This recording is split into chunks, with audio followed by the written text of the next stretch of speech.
welcome in everybody to the MarketSauce AI Integration Workshop. We're going to be building out the first domino utilizing Gamma, MarketSauce, and Pickaxe as the demonstration tools. Got a lot to cover over the course of this workshop.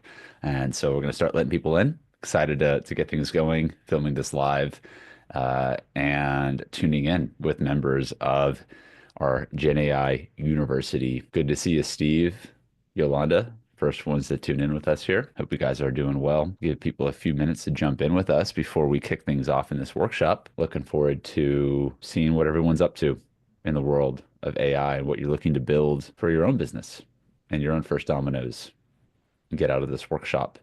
I want to make sure this is an interactive workshop. I do have demonstrations and I do have a whole workflow that I'll be going through start to finish. But given that we're live and inviting members of the community, this is also your time to ask questions, to share what you're working on, and we can get into some interactive back and forth and other demonstrations as we continue throughout the workshop.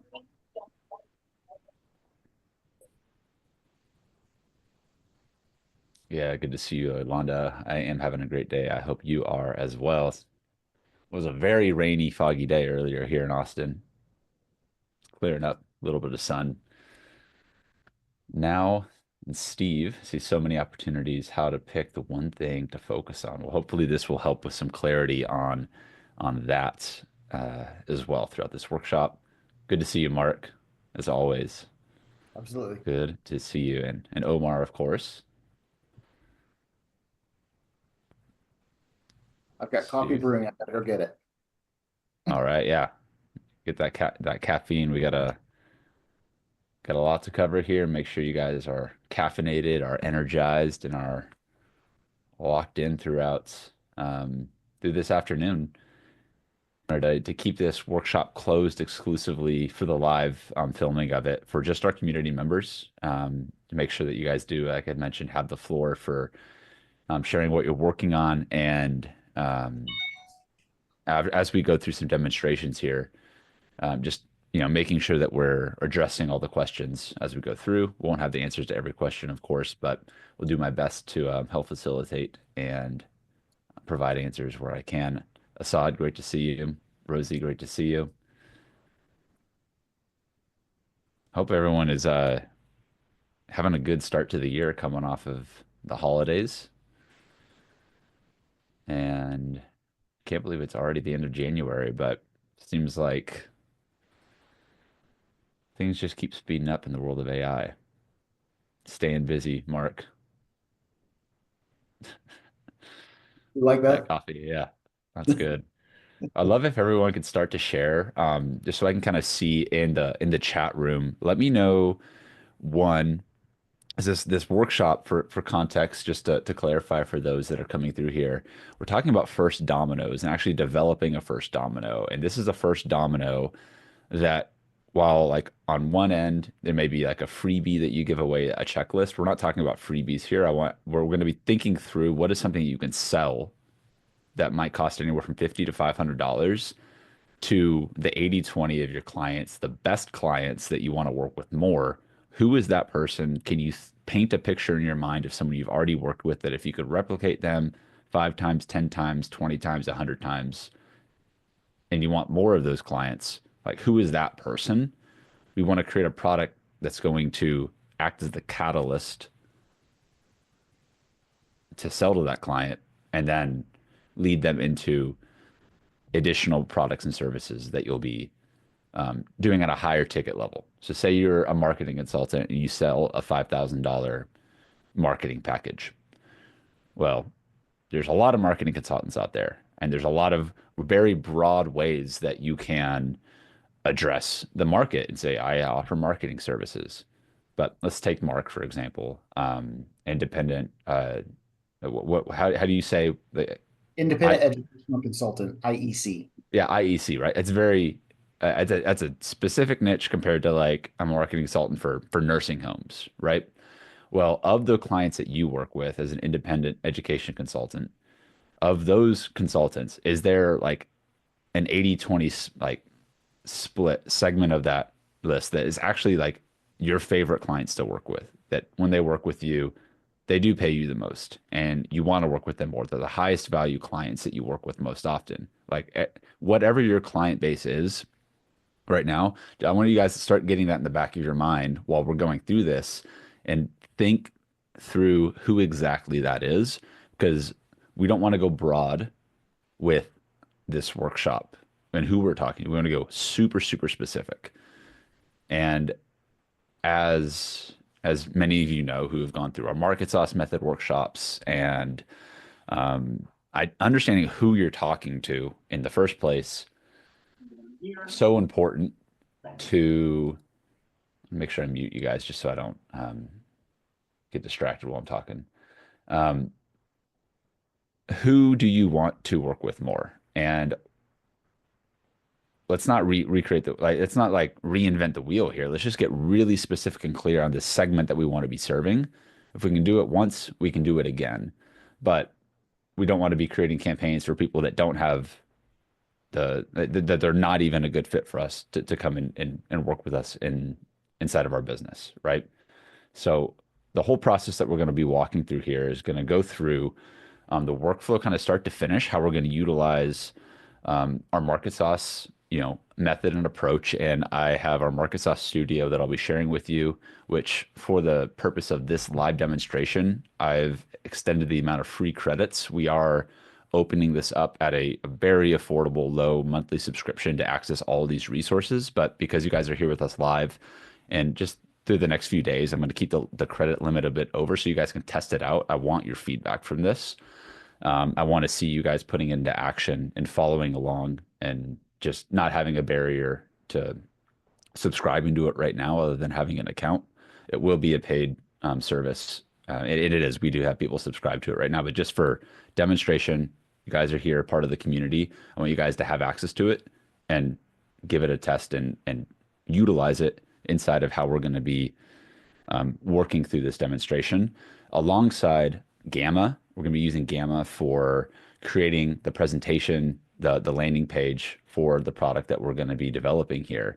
And then I am going to be steering the workshop in a direction of creating like an AI tool generation type of an AI tool utilizing Pickaxe that can be used to actually deliver on an example here. Many of you guys have seen Pickaxe inside of our community.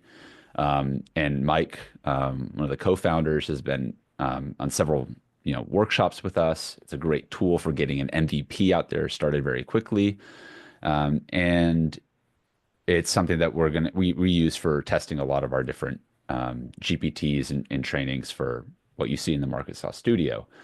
The reason I'm using Pickaxe in this case is because it's very easy to take a Pickaxe that you can create with prompts that we'll work and engineer based on what I'm going to demonstrate with you, and then even embedding it onto a site where you're gating it behind a paywall, you're giving people access to it, or someone pays you for a report that you're going to do an audit or an assessment or something along those lines, and then they don't even need to touch the Pickaxe. They might just need to submit a form for you that you ask them questions, you extract the initial context from a client, and then you run the report. And so this isn't necessarily something that has to be client facing. You can charge for this type of stuff without needing to go through Pickaxe. But the important thing is that it's a very specific tool or like a resource that you're going to be selling to the highest value clients that you're going to identify using this process, and then walk through how do we create the follow-up language and messaging to get them, booked on more, calls with you, close them as clients or whatever else you're doing. I see a few hands raised here. We're about close to 10 minutes in, so we're going to go ahead and get started here in just a minute. But Assad, I see your hand is raised. Yeah, you want to come off mute? In my case, Darby, I cannot produce something that I can actually ask people to pay for as a small, as a first step. Whatever I can produce is either a lead magnet that leads into a retainer fee, not the full price, but actually paying me a retainer fee. That is my minimum. Is that still valid? or do I need to produce a product per se that I can sell? You could do it as a free report if you want. I'm going to Mm. be demonstrating this as something that you could also do as a paid. And like that would be the intention is like having the idea behind it is get the person to buy in immediately so that like they're already like a paying customer and it's going to give them help them solve that big critical problem that's going to act as a catalyst towards the Yeah. rest of things. If I it's mean, that's my, yeah. my first step is going to be for them to pay me a retainer towards me delivering the goods afterwards. I mean, So I'm aiming right now to launch, that basically I'm in the real estate thing. yeah. Hmm. My aim is basically, I've changed since before, is to offer a buyer's agent service.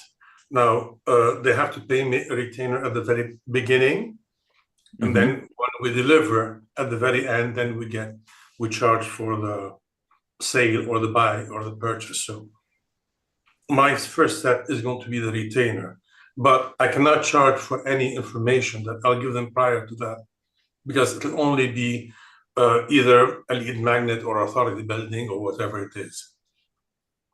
Okay, so you want to make a free lead magnet that would lead someone to that initial retainer, and then you'll get Yeah, a commission after you do the deal and close exactly. them out. Okay, yeah, I mean, I think that that same approach would work with something like this. You know, just apply like, hey, if this is a paid thing that we're selling on the front end, like if you just want to make it free and want to reverse that, then maybe that works too. Because Um, I've sort of like consulted and tested and so on. People are not going to pay for anything upfront, but once you sort of like build the rapport, you build the trust, you build the authority, and then you say, okay, now I can solve it for you. And they say, okay, please solve it for me. I say, yeah, great for you, but initially I require so much. And mhm. then we'll go for we'll charge at the end. I mean, like the retainer will be a small percentage of what will come later on. I mean, Yeah, totally. Yeah, I think like if your situation for anyone like tuning into this is a little bit differently, like just take it and apply it so it's going to make sense with how, the constraints that you have in your own industry. Because I realize like you might have certain limitations if you're in certain industries, there may be certain things you do or don't do or aren't able to do, I mean, depending. the question was whether what you're about to present does apply for this sort of like process, sort of like Yeah, creating I'm generation gonna I'm stuff. I'm gonna be going, yeah, I'm gonna be sharing how to do this and ideally creating a product from it Mm, that's gonna target to it. But if you want to like if in your case you say instead of charging for this, I'm just gonna give this away for free, you mm, still want to make sure that we're targeting the definitely. highest value client that you want to be ultimately Yeah, working yeah, with on yeah. retainer. All right. And with that said, guys, okay, cool. I just, had a few people needing the link, so I was sending that out. You see a few people jumped in. Shauna, Brandon, Derek, Emery. Good to see you, Emery. It's been a minute. Um, cool, man. Phil, great. Yeah, we're all around the world right now. I love it.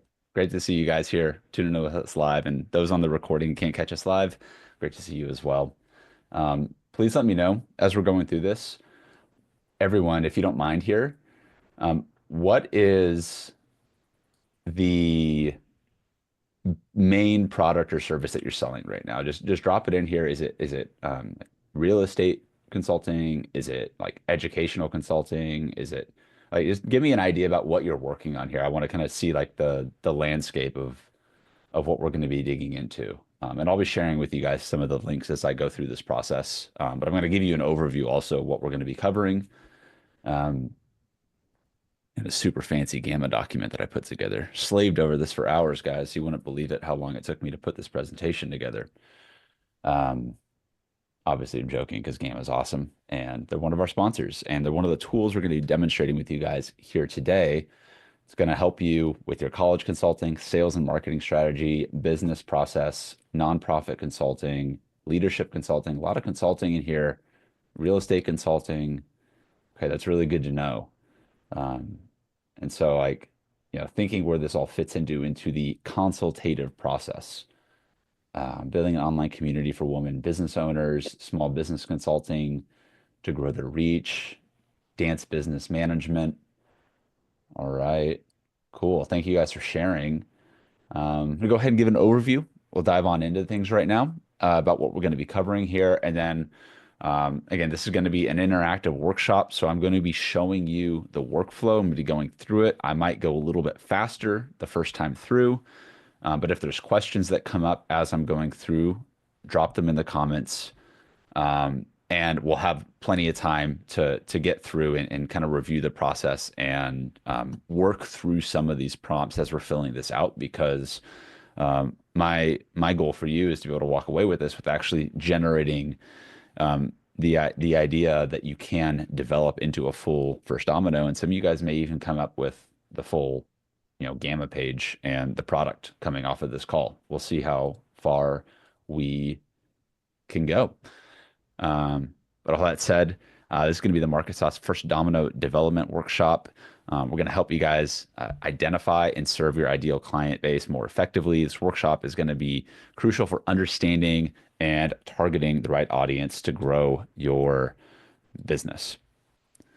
So the goal of this workshop is going to be helping you really zero in on who your ideal client is and identifying those high value clients that are going to most likely benefit from your service. They're going to be the highest lifetime value type of clients. You're going to want to work with more of these type of clients. These are not nightmare clients that we want to be attracting and working with more. These are like, who's the best clients that you can think of?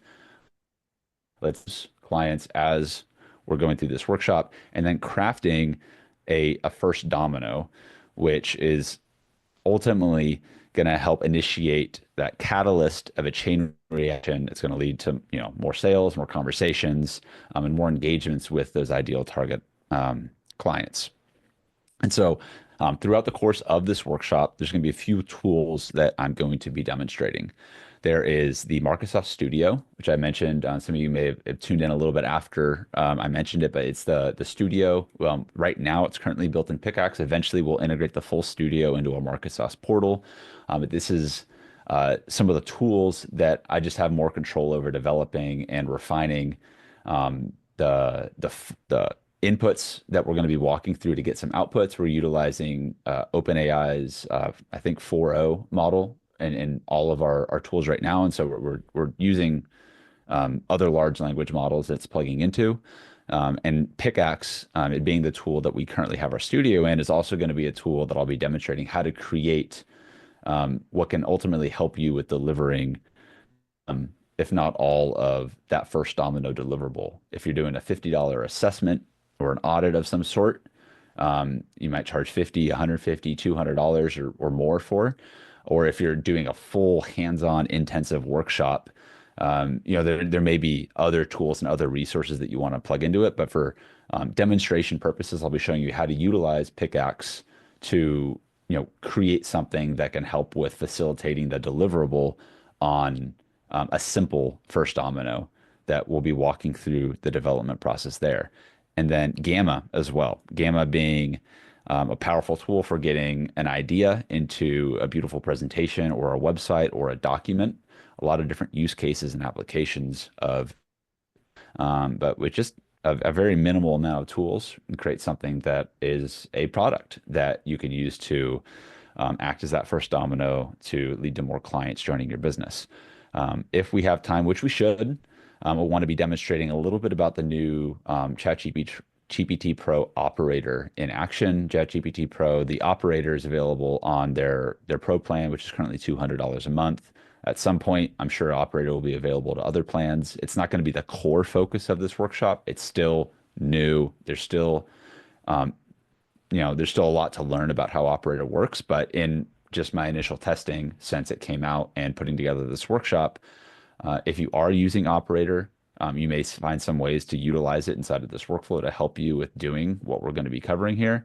And you also might get an idea about kind of where are the agentic workflows going from here, and how might you be able to incorporate these into your consulting process, into your coaching, into however you're operating with your businesses to serve your clients and add more value. So we'll have an interactive session. I'll be demonstrating these workflows, and then we'll have time to answer questions and that sort of thing. And so basically like the entire focus of this is getting crystal clear, right? And this whole the thing we've been talking about with MarketSauce in the beginning is like, okay, we don't want to go super broad and generic with our marketing message. Nobody is going to know how to work with Mark if you can serve every single person who ever like likes education and consulting versus like who are the people that oh, and I'm picking on you, Mark, because I just know that you do the education consulting. But like you can go so broad with this, but that message is just not going to land. It's not going to target a specific pain point, and it's probably going to miss the attention of your target audience because you're not talking to their pain points and what's driving them to ultimately want to work with you. Like, what problem are you solving? And so, um, if you're a coach, a consultant, an entrepreneur, you want to get more clients, you want to attract more clients and improve your acquisition process.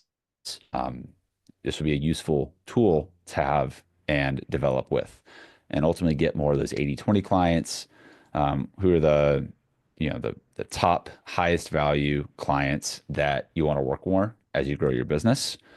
Identify those, and so if we have questions coming out of this, I hope that if you don't leave here with anything, it's just understanding where this first domino concept fits in to your business and understanding the tools that we'll be using, but also just how to apply um, the the approach to working with generative AI so that whether you want to use MarketSauce, whether you want to use Claude or ChatGPT or Gemini or whatever large language model, the framework that I'll be walking us through here, it can get applied to a number of these different platforms. I'm just building these tools to help with taking a few steps out, make it a little bit easier for you to get the outputs that will go into the development of that first domino.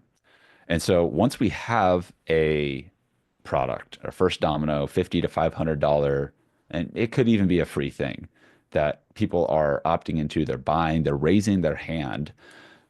What's the thing that happens after they buy that's going to lead them to working with you more? Like, what does that follow-up sequence look like? What are the different modalities of communication? Are you emailing them to follow up? Do you text your clients? Do you send personalized videos? Like a lot of this stuff that we're going to cover on the back end, the follow-up side, is just a matter of asking AI to helping you with come up with some of the follow-up content. But the important thing with all of this is that we're doing a lot of the heavy lifting up front so that we can go and put the stuff into action and then start to test and, iterate on the process and make sure that, the stuff's actually working. And we're doing that and not taking weeks or months to create one of these things. We're going to do it in a very quick fashion inside of this workshop. So again, we'll be covering MarketSauce Studio, going to be covering Pickaxe, and then we're going to be covering Gamma as the core tools throughout this demonstration. Then we'll have a little bit of operator here as well for how to operate within each of these. Because I know some of you here may already have an operator, a pro subscription, and can use operator, or you may be considering it and maybe not right now, just to give you an idea about where things are going when it comes to AI agents. And so, yeah, ready to begin the workshop with our nice, friendly AI generated happy people that all have their workshop completion certifications that Gamma generated for me. I don't have a completion of this workshop certificate. I would hope that you guys coming through this workshop, the certification of your involvement with this workshop is actually doing the thing and going and getting the results of that in the form of, hopefully more clients. And so, all of that being said, I have a demonstration of a product that I've been testing, and I'm going to do one that I just know is going to work. Um, I'm gonna do a full demonstration for an outcome that I know that I can generate, and I know will like tie all of this together because I've ran through it and I've tested it. And then we can do a little bit of improv, like kind of answering you guys' questions, see how we can modify these tools after we go through the process. But I want to show you actually how I would approach this workflow and sharing the tools with you guys here with us right now so you can follow along on your own end. And we'll come back through and we'll make this an iterative process so that you guys can see it in action and do it yourself. So to answer your question, Omar, you don't need a full Pickaxe Studio account to start what we're going to be doing here. but you will need at some point, if you do want to use Pickaxe to like create the product, then you'll need a Pickaxe account, which I think their gold plan or one of the others like 29 a month. But to use the tools that I've already created, you don't need you just need a free account. So I'm going to share that with you right now.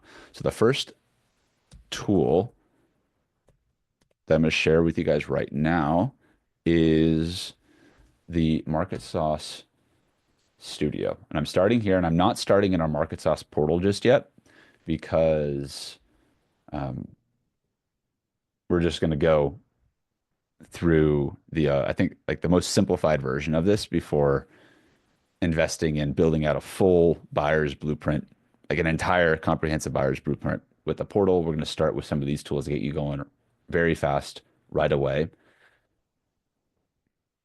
And for a limited time, again, during this workshop, this is available for subscription right now. We do have people inside the community subscribing to it, but I've increased the number of free credits for an account so that you guys with us here live and for the next few days until we reduce the credit usage. So you need an active subscription so you guys can try it, and you just need to create an account basically so that your content gets saved, and you should be able to go through this no problem. Once you're inside of the MarketSauce Studio, you'll probably want to create an account, log in with Google, something along those lines. Once you're in the studio, we're going to see a few things here. Right now, you're going to see something that looks like Darb. It's our little chatbot version. It's got a bunch of our MarketSauce 9000 instructions in it and a number of other instructions, backend information that we're training and instructing it on. Building on top of what many of you guys are familiar with in our MarketSauce Mentalist, which is the free GPT. This is that, and then a lot more, right? So we're not actively updating the free Mentalist GPT. It's still a great tool. These are just where we're putting and centering our focus on for building our resources out inside of our own studio. You'll be able to access all of these resources here. So the Darb, the Quantum Mentalist, which will help you with creating blueprints and avatar simulations. We have our MarketSauce Revolution. Similar to the Mentalist, some of this is still kind of research and development. And so there's a little nuance in what to use in any specific scenario that honestly, I don't think there's one perfect way to operate every single one of these tools, but I'm going to simplify it. When we're going into here, I'm going to pull my chat up to make sure. All right, cool. We're going to be using this first Domino development tool for a lot of the actionable content that we're going to be creating here today, and walking through identifying like, okay, who is that ideal target audience? Who here, without a shadow of a doubt, can raise like their hand and be like, I know exactly who my target audience is, who I want to be working with. I see Mark, I see Assad, see Tyrese, Tasha. Okay, cool. Omar. We're a little halfway certain. Okay, cool. So maybe a mixed bag. Maybe you're not exactly sure who this is right now, and maybe you're completely sure. If you're not like totally certain about who your target audience is and like what you're going to be doing here to exactly who to target, I'd recommend starting with Darb because it's like ChatGPT. You can ask it some questions, tell it a bit about your business, and get an idea about who this is first, and then we can kind of like start to build in and fill. So I'm going to start the demonstration with Darb, and then once we have an idea through the demonstration I'm going to be sharing, we're going to take that and then we're going to fill out the first domino development. But we have to know who we're talking to first. And so let me find the link that I was going to be using to demonstrate. It wasn't even a link. So again, this is much more extra emphasis here on it's not about me giving you the perfect prompt. It's about you asking the right questions to interact with AI to give it direction in your context in to helping with refining and then processing to give better outputs that are going to be useful to you. So in this case, the example I'm going to be using here is that of a walk-in hot tub installation service. So it's a home service provider company that sells hot tub walk-in installations for homes with like elderly people, parents who may have had a fall or like not able to get into the tub anymore because they're of age and mobility issues. When I've been researching this niche, that's a big problem. Like if and this hasn't fortunately this hasn't happened with my parents, but you can imagine the calls like, hey, mom or dad fell getting into the tub, broke their hip. We need to solve this problem right away so that it doesn't happen again, right? And a walk-in hot tub can solve a lot of those problems. But how do we get more of those ideal clients to a business like this? And with describing what I just did there. So, hi, I sell walk-in hot tub installation services for our target audience, which is elderly folks who their children are concerned about safety in the home and want to prevent an accident before it happens. Right. So I'm like, I like, hey, Darb, this is kind of what I'm thinking. And so, like, when using this, and like, even if you're using the free mentalist, like, this is like thinking through, like, okay, who really is this target audience that we're going to be doing? Are we giving them all the information? And so, what's going to happen here if you're not giving the right information or context? It should catch that, like, hey, I need more info, right? And this is all going to help with us just creating a better lead. Like if I'm doing a local Austin only based businesses, like I can be really, really hyper specific there. And so let me ask you some clarifying questions. What geographical area, what's your current price range? Do you partner with any specific hot tub manufacturers? Do you have relationships with senior living?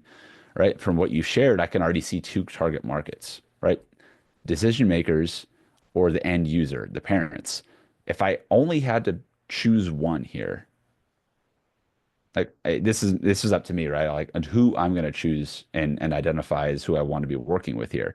I'm putting on the imaginary hat of this is my business, and I'm going to make the decision to just work with one of these. And so I'm going to decide, do I want to go with one? Do I want to go with the other? Do I want to kind of like identify, are there any more segments that I'm not considering?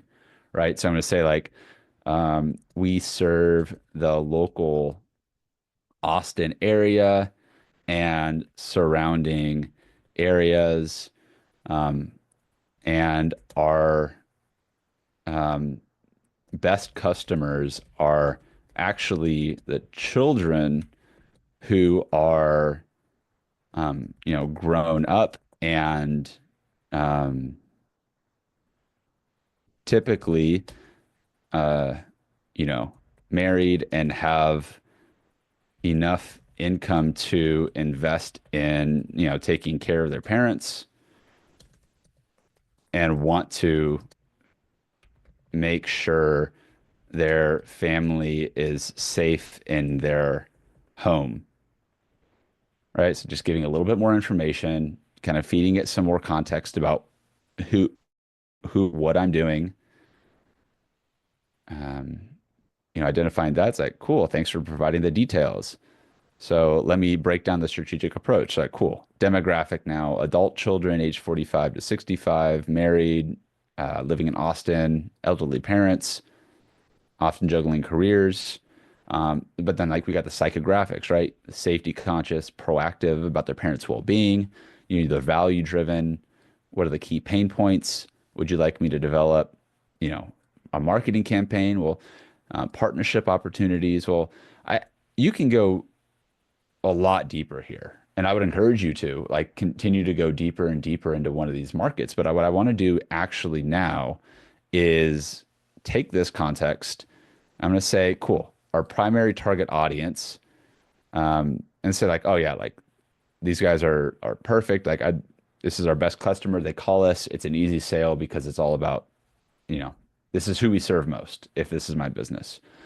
And they're the ones that are going to be, investing in our services, that sort of thing. And so I'm going to go ahead and copy the contents for like this is my core target audience. And once I have like a little bit more narrow of a focus here, again, like I'm not, if I don't want to have this trying to target like manufacturers of hot tubs is not who I'm trying to sell this to. I'm not, and I'm not trying to sell this directly to the parents either. I'm telling it to the children of the parents. You see the key distinction there and who this messaging is going to be targeting. Like I'm probably not even going to talk to the parents. I'm speaking to the desires, the pain points, the fears that the children of the parents are going to have if they're the ones that are going to ultimately be making the purchasing decision right here in this example. So I'm going to take that primary target audience. I'm going to jump over to our first domino development. I'm just going to paste that first response here in the target audience. And then I'm going to spend a little time and fill out the rest of the information in this form. Is what this form is going to do is kick off an outline of identifying, like just really pinpointing on the target audience we're giving it, and then identifying based on that target audience a few of the first dominoes that I will then decide I want to go and continue down that path on. And so if I say the market or niche, specific problems, Austin, Texas based homes with elderly parents.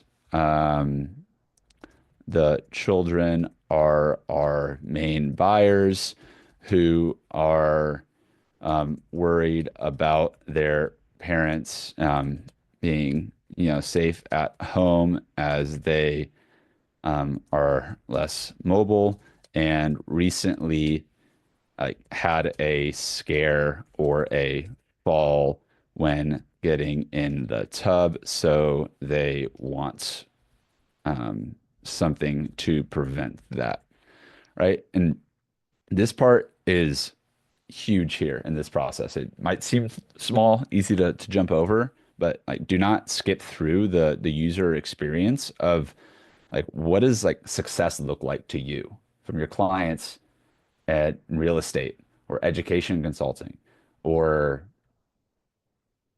dance business management. Like picture exactly a scenario where it was like this person called, they came to my business, they had a problem, we got them a solution, and it was a huge win, right? Like what does that massive win scenario look like?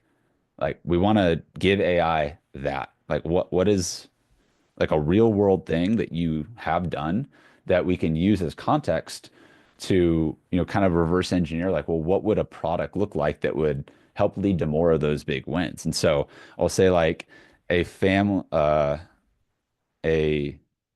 um, a family, um, called because their parents recently had a fall. I'm just making this up, like at family Thanksgiving, and luckily nobody was hurt, but the son and daughter realized at that time they needed to make their parents' home more safe.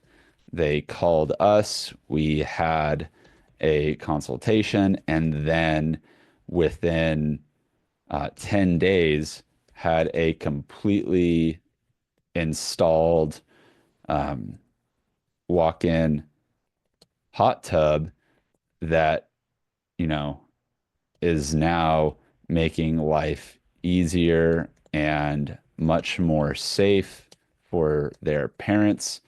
They actually called us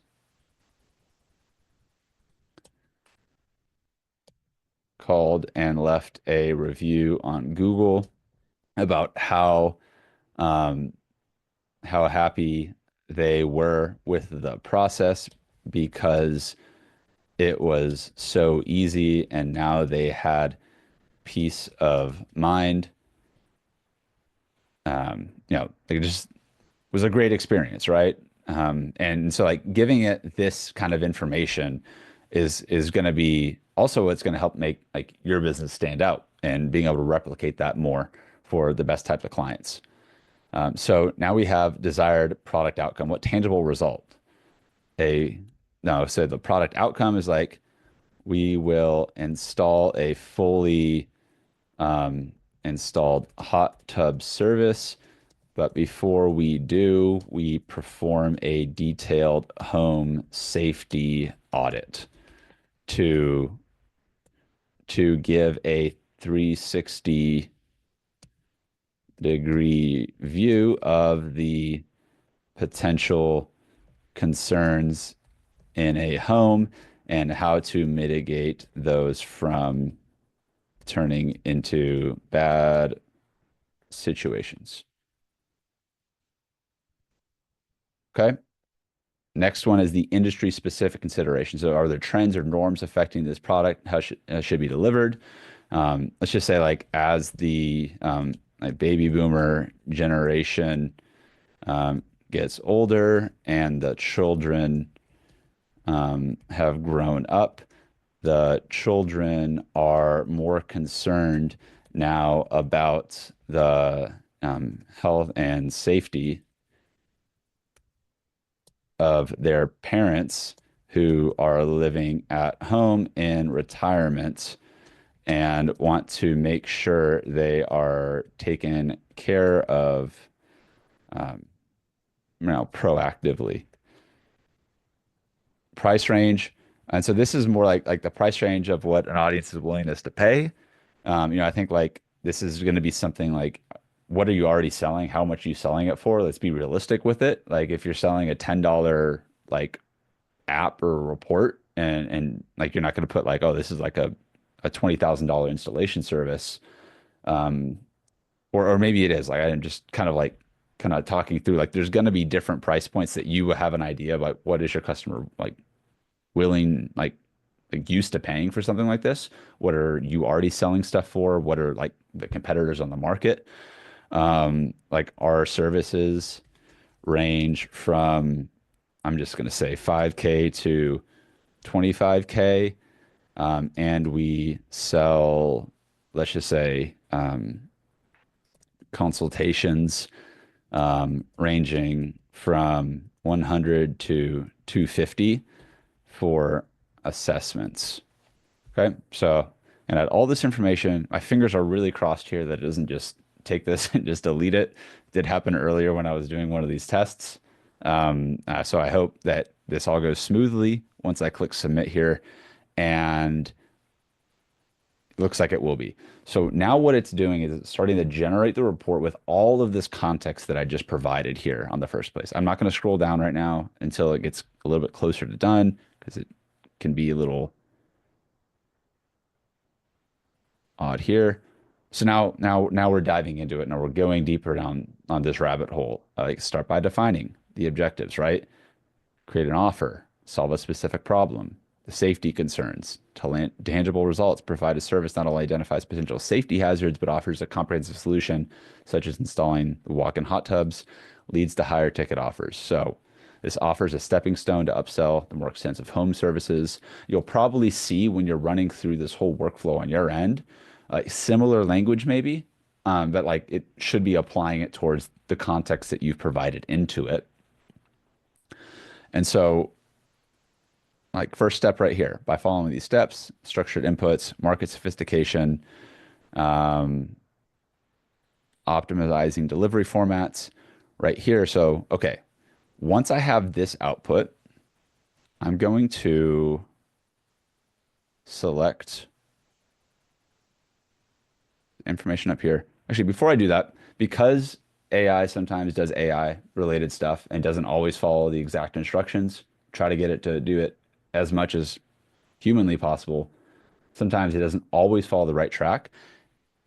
The thing I like about how we have this set up inside of Pickaxe is if I want to run this multiple times, I can select submit again, and it's going to give me another generation of these reports.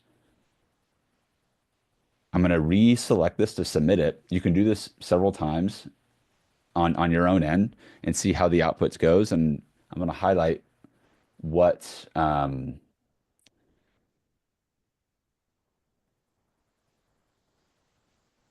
what a better output's going to look like. And this is actually a little bit more in line with what I wanted to actually do. So I'm glad I went and clicked that again.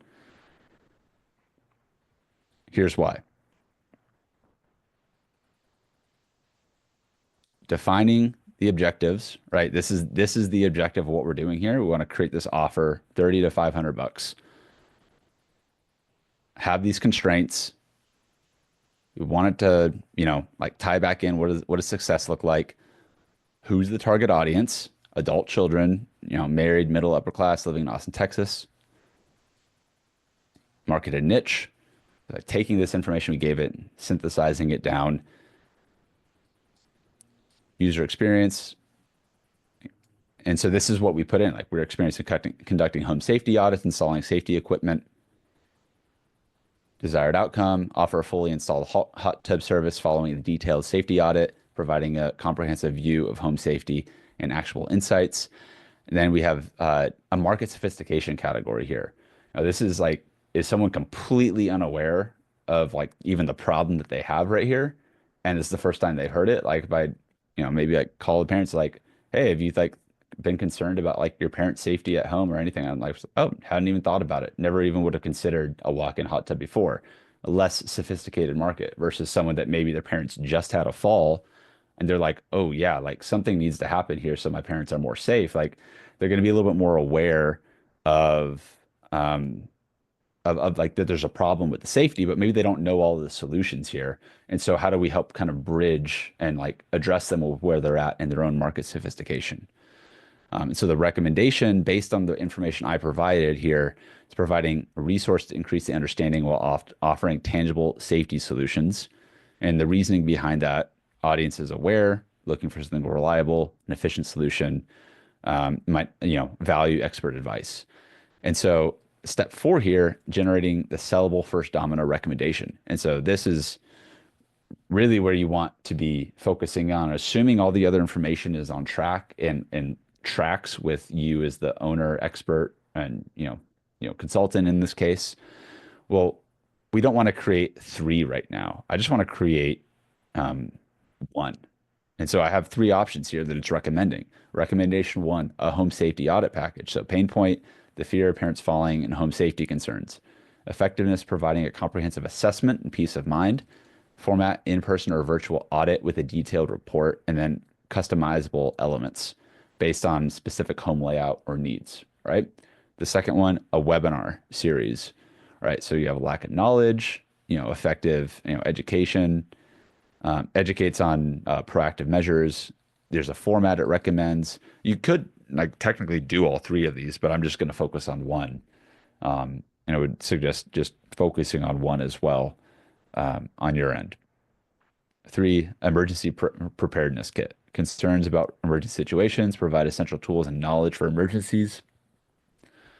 And then, suggesting, and there's a few like kind of like live workshop mini courses, audit analysis that I think would be not require you to create a physical product, like something that you can put on that's going to be more digital, or you're having a consultation or having someone fill out a questionnaire that you can generate a report with. And then the next thing we see here is like an offer generation template, which is just going to kind of give you some of the frameworks for how we may want to like structure this as a very simple, straight to the point offer. And this is taking, bits and pieces from, the $100 million like Hermosi offer framework and then just some other pretty basic prompts to just break it down into like, what does someone need to know that has this problem, and they need to know that there's a solution that you can deliver for them. And so from this point, like this is the style of output that you should see on the generation of from this, which is why I ran it again. So this is what it should look like right now. It may change as we continue to modify this sometime down the road. But for those of you that are here with us live, now is where I want to determine what do I want to move forward with. I like the home safety audit package because if someone's like, I don't even know what I don't know. Like, is my home even safe? Like, are there things that I'm not even considering about my parents, but my mom almost just fell and almost broke her hip. So I need to like make sure that I'm like thinking of all these things at my home to prevent that from happening. And, you know, the assumption here is that if somebody is concerned about the health and like the safety of their parents' home and making sure that they're like in their older age is, going to be, you know, preventative in that case.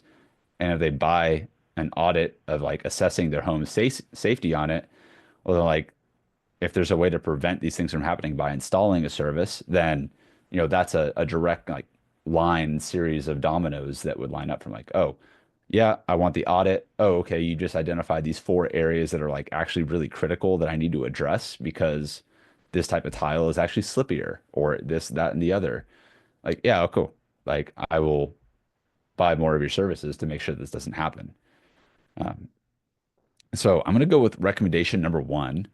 And so the way that this tool is built is when you see this output at the bottom left-hand corner, if you select this chat button right here, it's actually going to open up a chat window now that is fed with the context that we provided it. And now I want to tell the I want to move forward with recommendation one. I just copied and paste recommendation one in here so it knows which one I'm going to move forward to. It's thinking a little bit. So now, got a sellable first domino for the home safety audit package. Here's a structured plan. Objective, provide peace of mind, comprehensive assessment, tailored recommendations, build trust and authority, right? What are the constraints that we're going to have into it, right? So is there ease of implementation, outcome, specificity? Is it aligned with our audience? And is it something that's scalable? Again, the metrics for success and the next steps, right? So now, based on everything that we've done to get to this point, it's like, okay, cool. Well, we have this home safety audit as the decision that we've made to create a first domino targeting this specific audience for us as our 80/20 clients that we want more of. Develop an audit framework. So create a checklist or a template or an audit process to ensure it covers all the critical safety aspects. Determine the pricing, 30 to 500, ensure it reflects the value and depth of service. Choose the delivery format. So decide on the logistics. Is it in person? Is it virtual?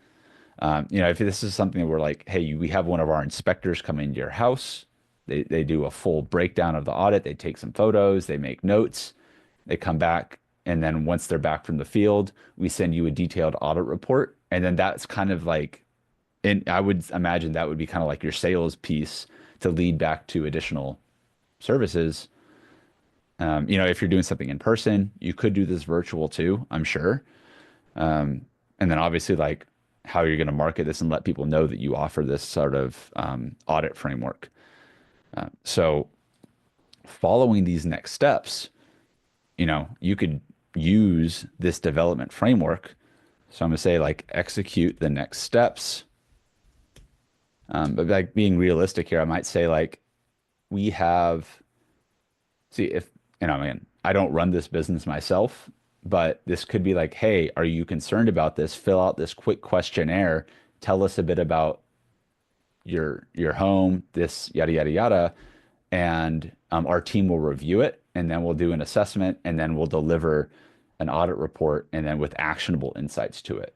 And that might be a $75 thing, right? If I'm going to do something in person at home, requires a person to go out there, maybe it's a little bit more. But you still need to gather that information to create the report that you'd be selling here. So I'm going to say, let's create the audit framework. We will sell this as a $75 online audit assessment, which will allow them to submit key information about the home they want an audit of, pictures, and other helpful context for our team to review and then compile a report to deliver and share recommendations based on our assessment. Okay. So I'm going to tell it this is the direction I want to go. This is what I really need to make this happen is now like obviously like the ability to like tell people this is what it is and speak to this audience and this is what we're going to be using Gamma for, putting that on a quick landing page or a presentation that we can share. And then how are we actually going to create this report when somebody like does it? And that's where I'll be using something like Pickaxe to show you guys how you can set up your own tool to create your own like reports if that's the direction that you're going to be going. So now develop the audit framework. So we're saying here, create an online assessment form. So if we need somebody to like submit us information like home layout information, number of floors, like anyone that is consulting with any business, you need to have information about that business. If we're trying to solve this problem for someone who's concerned about the safety of their home, we need information about their home, right? Are there any specific concerns that you have? Slippery floors, loose rugs, existing safety information about residents, mobility issues, right? It's all the extraction of the information from the client that we're going to need to inform whatever report generation tool we're going to be using. Step two, develop a safety checklist. So, trips and falls, fire safety. Step two, submission process, right? So I would use something like Typeform or Google Forms, and it actually recommended both of those. I use Typeform personally, but Google Forms, free, super easy to get set up. Someone could pay for this assessment, submit their information into a Google form or a Typeform. And then again, we have that info that we would then lead into the rest of the audit process. So once that happens, we review the process, assign a team member, collaborative tools to manage and track the progress. There's a whole, if this is a project coming through, there's a whole project management thing they're not going to get totally like deep into. I'm not going to like be setting up a Trello or Asana boards or anything.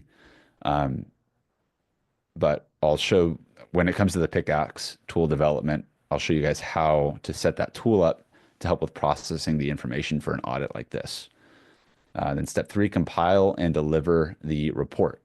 And so it's basically like, what's the report template? So develop a report template that includes the summary of the findings, detailed recommendations, so action steps for improvements, visual aids, and then resources, and then delivery method. So deciding on the most effective way to deliver a report. I would say the easiest is like, here's a PDF with a attachment that people can download it and get the report sent to them over email so they can see and assess and see the entire report. And then I like this for like a follow-up consultation to discuss the report. Maybe that's an add-on service. Maybe this is actually a $150 home safety audit, and then we walk them through on a phone call to kind of walk them through that process and help them understand the areas of the report. And then obviously through that call in this situation could be a great opportunity to sell the actual hot tub installation service. And four, right? So like, what's the actual marketing strategy for this? So by following all these steps, like this is basically like the front end first domino that we can create. And we just need to like create all the assets now to develop this. So from the information that we have here, one, we need to develop the audit framework. Well, we kind of have it right now. So we need to create the online assessment form. Cool. We need to develop a safety checklist. Cool. Well, people have to like set up the whole submission process. What has to happen before all of this happens? Well, we need to like sell this to somebody, and we need to have like a quick landing page up, and then we need to have, like if people are opting in or buying it or following up with other services. So I'm just going to go ahead and knock that content out right now. And then, I know there's people in here that are used to using Gamma and know how that operates. And some people may have never even heard of Gamma before. So I'll show you how to take that output from here and quickly get it set up. Feel free to knock yourself out with any other landing page building software. I do not care what you use for this. This is just a fast way to get something up, and actually get the idea out there. So I'm going to say, okay, great. Before we create the tool, I want to dial in the offer following our framework and put up a landing page that speaks directly to our target audience we've identified. And invites them to order a custom home safety audit.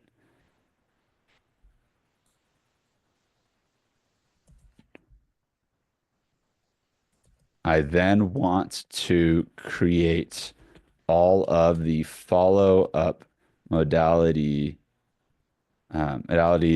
like we would have to have if we were to follow up on the reports, make sure they received it, schedule a complimentary report review call over Zoom, and also invites them to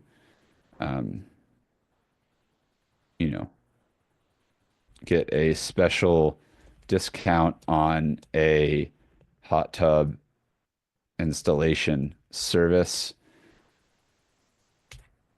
Go.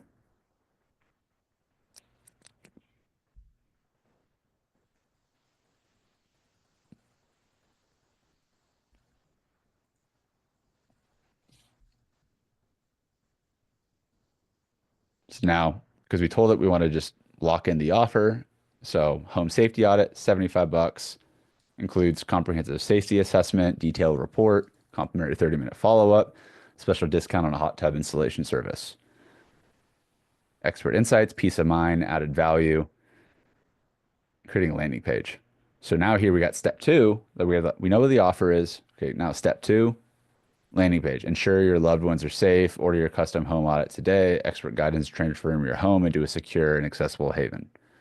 Right? Like, feel free to adjust any of the copy here if it sounds too AI-ish. Like, you can modify some of the stuff if you have your own landing page frameworks. Feel free to copy and paste those into here and say, hey, follow this homepage framework to create copy following a framework. I'm not going to get into like that level of detail with the copy generation. But AI loves frameworks. And so if you already know that you have a specific style of landing page that you want to create with each different section for your business specifically, you can bring that into this conversation and ask it to, write out a landing page following a specific framework. We have the heading section, benefits and features, call to action, social proof, contact information. Then we have the setup, the follow-up modalities. So we have follow-up modalities here, report delivery email, follow-up the call, discount the offer email, and then marketing and promotion. So I'm going to say create all the copy for these just to get that out of the way. Again, even if it's just getting me like 80% of the way there, you can go and fine tune it, tweak it, get it set up in your autoresponder once you're getting the technical side of this set up. Once somebody makes a purchase, and have just kind of a basic framework, like here's what happens once you've like got your report. Following up, we're giving you order your custom audit, your report is ready, right? It's like, and even like when people order MarketSauce reports, especially when we first were creating these, like someone orders a report, like, cool, we got your report, we're working on it. A day later, report's done. Hey, here's your report, right? Like these are all parts of the delivery process here that just need to happen. Might as well knock them out at the beginning while we're creating all of this content for the campaign. Following up schedule call, Thanks for, ordering the report. We hope you found it, good. To discuss your report in detail, address any specific questions, you know, link to schedule a call with us here. Right. Then this could turn into a number of different things. You could write text message follow-ups. You could, send people voicemail drops or like call them directly and like, hey, wanted to make sure you got your report. Whether it's, you or maybe part of your sales team making or customer success. This could branch out and do a lot more, but you just need your basic follow-up email delivery and then right. Oh, scheduling a consultation. And like maybe if you're doing like real estate consulting, if this is a free report, maybe someone schedules a consult with you and then you get them on retainer or like whatever that might look like. Again, like if these guys might potentially be spending 5, 10K, 25K or more if you're selling higher ticket services, then like, what do you want that person to do next in your own sales process? That's what we want this to be kind of leading people back into. And so now that I've got my emails written, I'm going to look back and say like, cool, well, now I've got my emails. So now I just need to create like a super quick landing page and then actually create the thing for the report when people deliver it. So what I'm going to do is copy this whole section here for creating a landing page. And I'm just going to jump into Gamma. Show you guys whenever you would use Gamma for something like this, there's two ways that we're going to use it. The first way is one like creating a landing page or something like this, which is just, again, you can use whatever you want for creating a landing page. You can use Go High Level, you can use Webflow. It doesn't really matter. I just don't like spending a lot of time coding and designing and landing pages, and Gamma does a lot of that for me. So I really like it, and I'm, well, I guess, lazy in that regard. But the second thing is also creating the actual like deliverable of the report that we're going to be generating. So there's two ways I'm going to be using Gamma in this instance.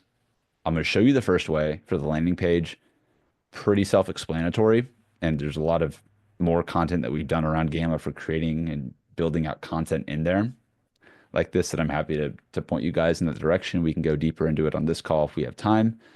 But I'm going to go into Gamma and I could import from a file, but I'm just going to copy and paste that text that I had into right here. It gives it the whole guideline. I'm going to select web page instead of presentation.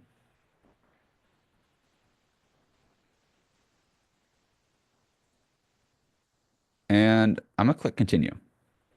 Once I click continue, I have the option to basically like set this up in whatever sort of presentation theme style that I want. If you've already been using Gamma and you've already set up like a custom like branded style, you can do that pretty quickly. If you're just getting started, I would select one of these, light or dark styles that's already like kind of on your brand. And so if my brand was just like super simple, this one, maybe it's like a trendier hot tub installation service, whatever it is, you can select the style, click generate. And now it's just going to create a landing page for you following the guidelines that you had there. And so if you don't like the style of this, you can recreate it in a different style. But ultimately, we're pasting in the content and we're giving it the content, the information from like what we've identified as like what we're selling here. So ensure your loved ones are safe, order your custom home safety audit today, guidance to transform your home into a secure and accessible haven. Peace of mind starts with the home safety audit, right? And so you could spend a number of time. So these Gamma generates these AI images here. That's a weird looking arm kind of sticking out there. Easy to update and modify a lot of the content inside of a Gamma. It's just like walking you through the process. Online submission, we do a team and analyzing it, and then we do a personalized recommendation. And so you can add, modify, additional details into here. This would be a great place to add some additional testimonials from existing clients and customers that you've worked with. Safety first, peace of mind, secure.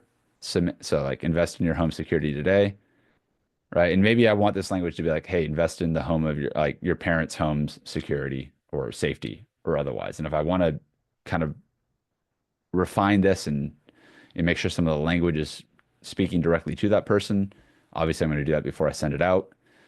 And that can all be done inside of whatever MarketSauce or whatever other AI program you're using to generate that type of content. Basically, it's like limited, order your audit for just one here, secure your home, act now. It's like slash button, right? And then I would link them to the checkout page from there. So maybe you put an ad up that says, hey, are your parents doing X, Y, or Z? Are you concerned that your parents aren't safe at their own home, or are you concerned that your parents might have a fall sometime soon, or did your parents just have a fall? That language and messaging, however they're getting here, we want them to order the product. And because we're doing a home safety audit assessment, to me, the next step from this, when somebody buys, is then they're going to submit us that information. So whether you're using Typeform, Google Form, whatever you're going to be, um, whatever they are going to be um, using to submit the context for that report that they're going to be generating, that is where we want to get that information in. And then we want to utilize the whole process for developing that custom home safety audit. And so again, this is where I like AI a lot with stuff like this, because if we know what we're going to be delivering, we can kind of reverse engineer a lot of what's the need, like what do we need to actually refine and fine tune to generate these outputs in a report that is going to help people with getting that output or getting the information that they're looking for here. So I'm going to scroll up to the safety development audit framework, develop an online assessment form. So number of floors, accessibility.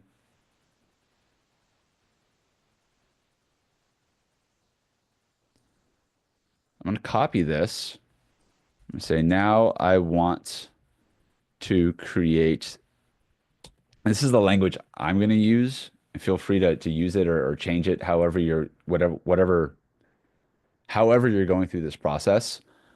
I'm going to ask it to help me with creating the instructions and the prompts that based on the user's input and information, I can create a custom assessment report with insights based on my analysis. So I'm going to tell the AI that's what I want it to do. So I'm going to say, I want you to create a series of system prompts, instructions, and the key variables we would want from the user who purchased this assessment, to which we will run to create a personalized report from.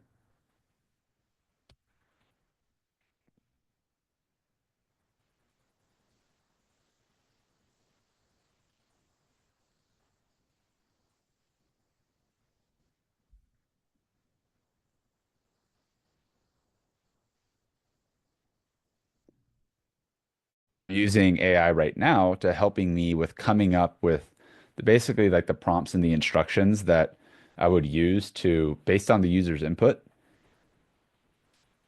help me with coming out with some of the prompts that I would need to train. In this case, I'm going to show you how to do this with Pickaxe to help with creating one of these type of forms that you would input.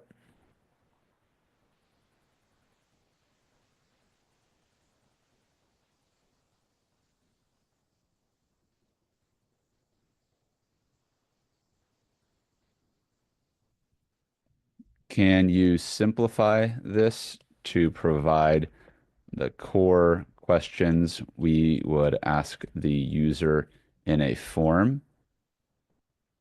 Then I want you to create the prompts we would use on the back end for the AI to run a report for them.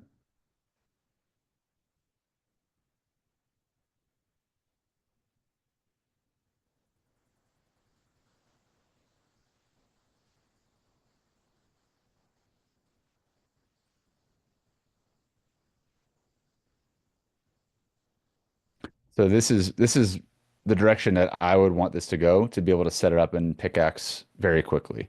Is now I've got the questions from the user, so I need to set up home layout, input, safety concerns, input. And all these are the key variables that we're going to then use. So wherever you're at and whatever consultative questions that you would need to extract the information from someone coming through to do an assessment like this, we're going to then have these types of prompts run in the background and create like a one based on that. And then we'll use Gamma to turn that report into a PDF. And then we could deliver that to the client inside of our process. So we'll pause this chat now.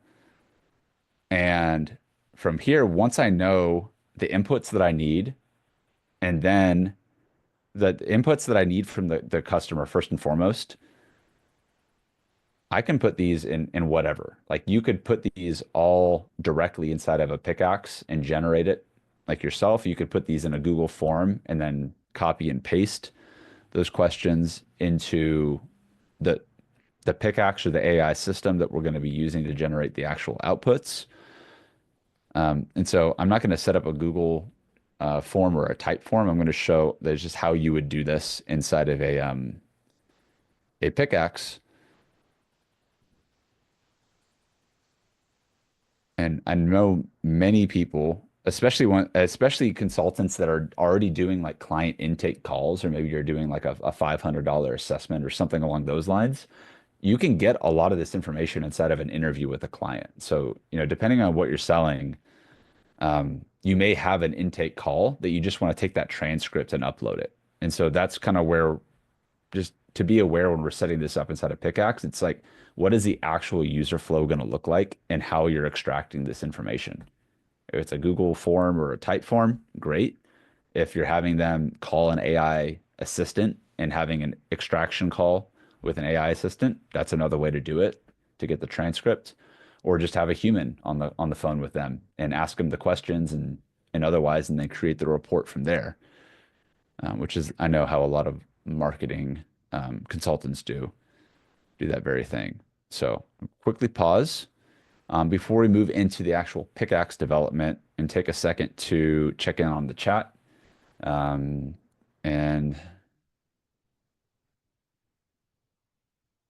let me see. Are there any is anyone like completely lost, or is there any like questions here about how we got to this point in the process and where we're at related to the first Domino development? I see like a few comments about Gamma, creating a web page with your app, easy peasy. I think that Michael that comments about Gamma too. Is this flow making sense so far to you guys here? Are there any questions before we move on? Omar says, this is great. Can you go over the section about the backend prompts? Yes, I'm going to spend actually a lot more time talking about that here. Like the actual setup of how these backend prompts is going to work is going to be, this is where the magic really happens. Because once you have the landing page and once you have the intake form set up, like, I mean, you guys have seen how MarketSauce has evolved over the past few years. Like a lot of those initial reports we were doing was like prompts in ChatGPT. And then we started building out more advanced automations and more advanced like AI assistants to help with certain things. And this is a process that can continue to evolve. But ultimately, like the end user in this case, in a lot of cases, that they're not trying to go and have to do all these prompting and have to do all these things, whatever. We want to make it super easy for them to give you information and then give them what's the outcome that they're looking for. And AI is just going to help condense that time to getting to that point. Cool. Seems like it's making sense so far. Thanks for the feedback, y'all. I'm gonna go ahead and jump back into it now, where the rubber, so to speak, would meet the road.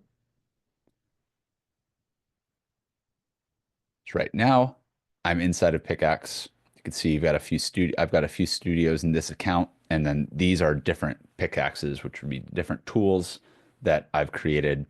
And there's two main ways that you can set these up inside of Pickaxe. So again, depending on how you're going to be processing the information, in the case if you're doing a personalized custom report, like the example here, there's two ways. When I'm in Pickaxe,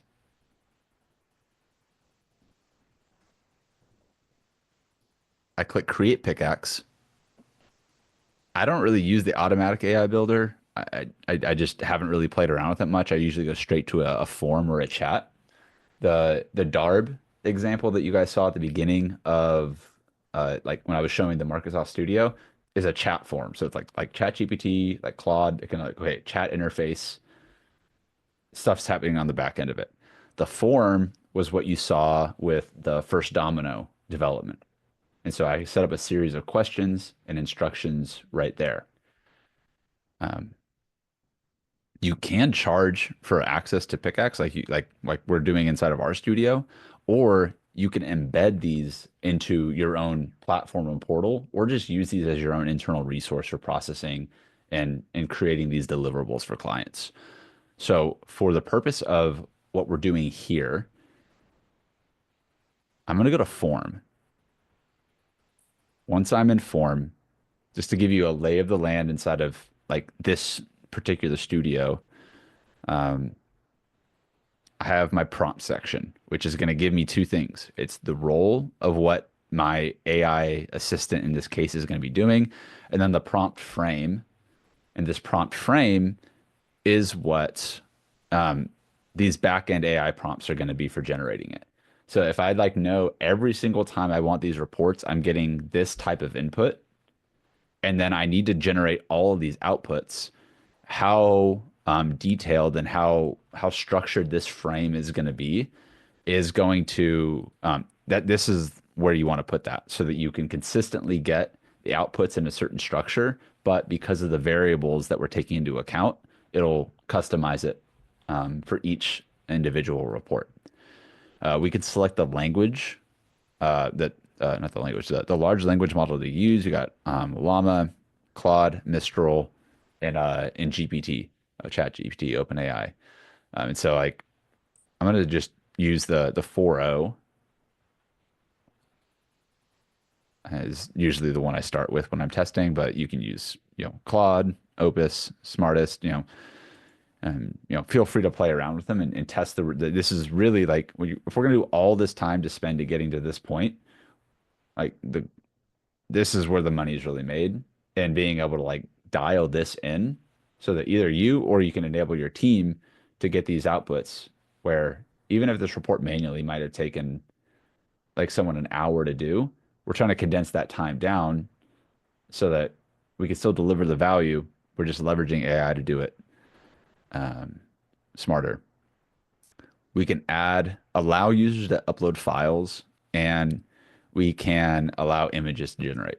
I don't care about images being generated with something like this, but I do want to be able to upload files if I have information that I'm gathering from a user, if I have a transcript that I'm doing an interview, if I'm, gathering key pieces of information inside of a Google document. I want to be able to just add or upload files. You could easily remove it. Say home safety assessment audit. I don't remember that's exactly what it's called. Custom home safety audit. Yeah.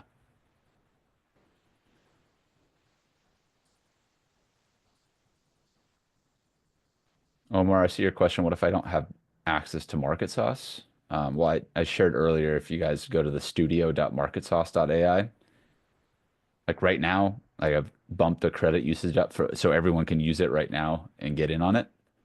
So just go to studio.marketsauce.ai, and it's not going to break the bank whenever it is being charged for to unlock these. I just want everyone to have some time to go through it and test it out and see how it's working for you here, because this is for all of our community members. So this is screen one, and I'll probably spend the next 30 minutes or so walking through and refining this and like really showing like how to build these tools out, because once you get comfortable with Pickaxe, you can get these types of tools up much faster than it's going to take me to like show and walk and do it for a lot of different processes inside of your business. So a lot of different applications to it. Before we get into the role in the prompt frame, there's a few other things that we want to be aware of. The configure is just gonna it's gonna come up with some image. There's some basic chat icons that will show up that are not really super important right now. But if you're like branding it and you're creating a white labeled kind of studio, this will just you be able to upload your own logo and it looks a little bit more on brand. Um, the token lengths. This is really key when it comes to generating either like a lot more condensed, concise content, or if you want to generate a 10-page report. Like if you guys go to any of the Quantum Mentalist or the Revolution, like most of those GPTs, I just have this maxed out all the way, and it can generate anywhere from like 5 to 10 pages of content in an output if you have the whole prompt frame set up. And so like a pretty significant amount of content can be generated from in terms of an output. You have a memory buffer here, so the amount of conversation your chatbot will remember, like beyond the length of existing training dialogue. And so, again, I'm just gonna down at the bottom right, where you can see I have 6,631 characters, or whatever the right term is. I'm not exactly sure. That's what I'm calling characters of 128,000, right? So this is giving us our kind of context window of what all it's going to be able to tap into. I have a lot of space to go through here in terms of like what the AI is going to be able to use. Knowledge upload, 750. It's like a short article. This can go up to, 4,096. It's going to give me the ability to add in a lot of context as well. If I go to learn here, I'm going to drop down the knowledge settings. This is where if I have, let's just say I wrote a book on home safety for elderly families, and I know keeping your parents safe at home as they get older. I wrote this book. I'm a best-selling author on it, and that's my thing. Well, books are great because they're basically instruction manuals for how to do something if it's like a nonfiction type of book. That's why we use our buyer's brief book on the back end like this inside of all of our MarketSauce GPTs, because it's going to reference all of that book's content here too. And so if you are a consultant, or like Mark, you've written a book, and a lot of you guys here have written a book, or are writing a book, or have content that feeds into your own expertise. You can upload that knowledge here, and that will give it an additional frame of reference for how it will be tapping into information. And you can tell the AI how relevant that information is here. So how relevant does the knowledge base chunk need to be for every to be included in a query? When I'm doing like a GPT here and like in the Quantum Mentalist, and I'm saying like every single like output that I'm referencing needs to reference like an entire MarketSauce 9,000 recipe. I'm gonna say like always references it. I want it to be like super strict and like knowing that it's always going to be pulling all of this information. Um, like I think like all of these things are subject to just tweaking and adjusting and changing over time. So play around with this. Like in this is not just like a do it once and set it and forget it forever. This is something that you'll refine, you'll test out, you'll work through it. Then over some period of time, You'll get it really locked in, and then it will be like not needing that much extra effort to, change or make updates once you've kind of got that the fine tuning, so to speak, of how it's referencing knowledge and otherwise. Another example of how we'll use these credits down at the bottom right hand corner, how much information should be pulled per query. I don't have a knowledge base that I'm going to upload it to right now, so this isn't like as relevant. But if you had a book and yeah, Omar, perfect example. So my book is largely the book of prompts. I can create a tool that walks users through the entire book process. Exactly, right? You train it on that book process or yeah, whatever sort of process you've got. If you want it to reference all of the material in that book, I'm probably going to bump this up to 25,000. And then that's what it's going to reference every time it's doing a query. I don't even think I don't have a knowledge base that I'm going to upload it to right now. So we're just going to leave it at that. Is there context the AI should know information being pulled?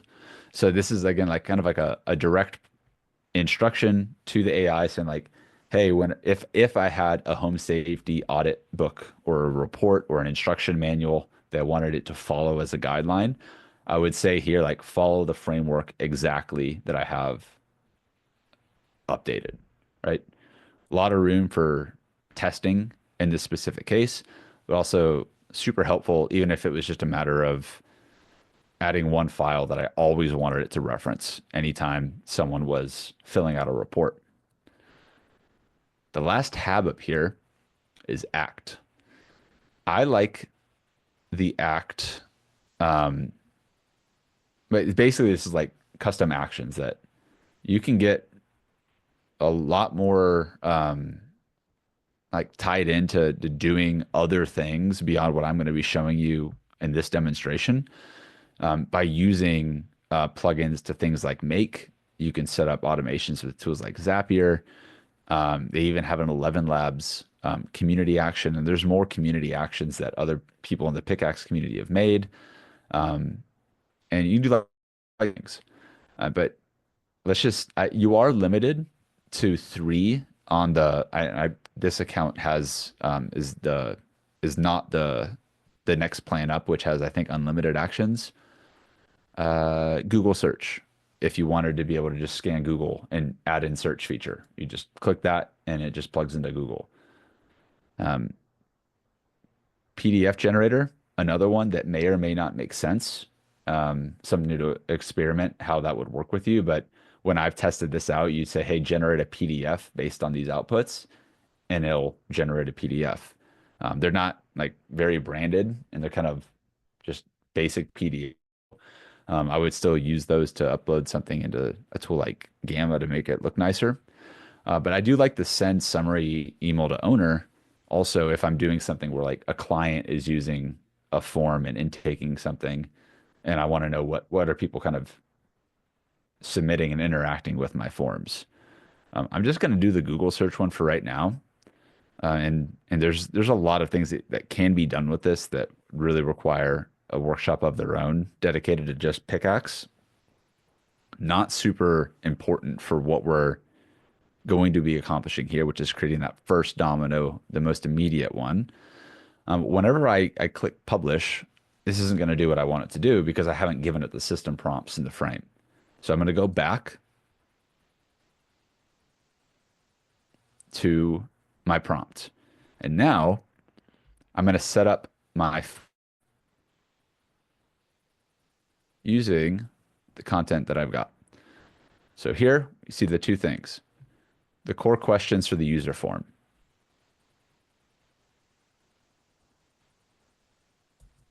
I'm going to copy this content. I'm going to go to my Pickaxe builder. I'm just going to paste these in here right now.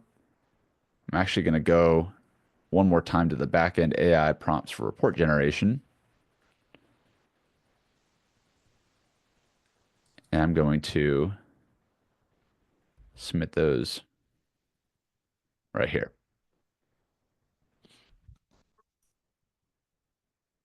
Right now, we're at a point inside of this whole workflow, which we need a user to give us information to then make these prompts do what they need to do, but we may have already like sourced that information through like a type form, through a Google form. So we might already have that. And so this is where you need to decide when you're setting up like a form is like, how are you going to be providing this information into into Pickaxe? This could be done in 5 individual inputs, and how this looks for demonstration purposes. Home layout, how many floors? Are there any stairs right here? I would, these are great prompts to put on whatever type form or whatever Google form or whatever inputs that you have um, that you're having people fill out. Each one of these are going to be an individual user input. So when I click this user input, this is how I structure the inputs that people are coming in. So, right, you're giving like a little bit of context.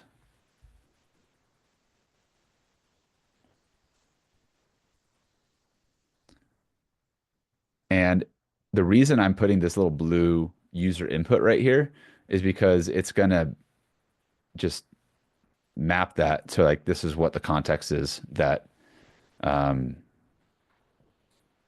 that we're taking into account. So I'm going to say safety concerns.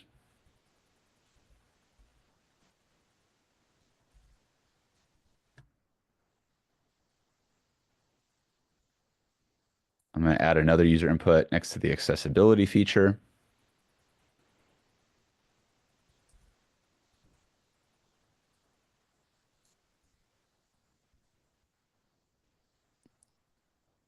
And you need to put your cursor where you want the user input to go for each one of these. So resident information, I'm going to add that in here. It's going to add another user input. So resident information.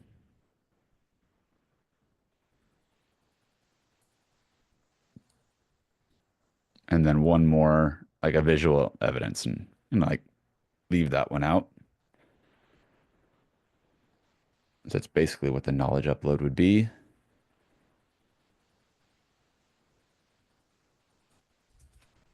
I'm going to say execute the backend prompts based on the provided user inputs in the audit assessment. Execute each prompt in sequence to build on the context provided. So I don't want to over engineer this part of the process. I want to get it to a point where I can start to kind of test it and like see that it's like starting to actually give me the outputs that I'm looking for.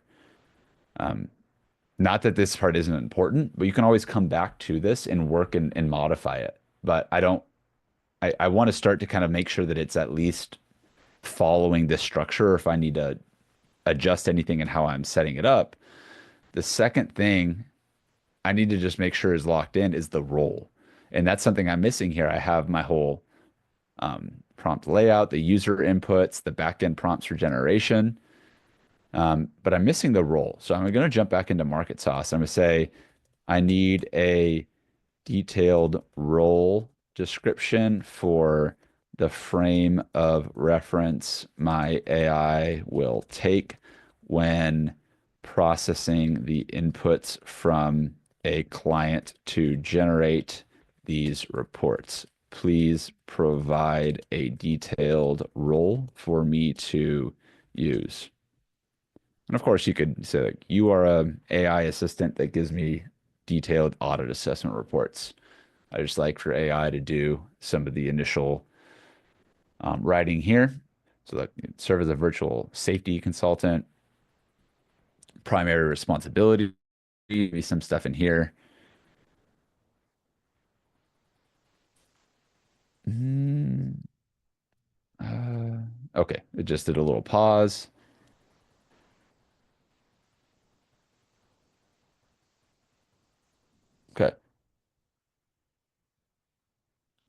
copy this role because it looks on point.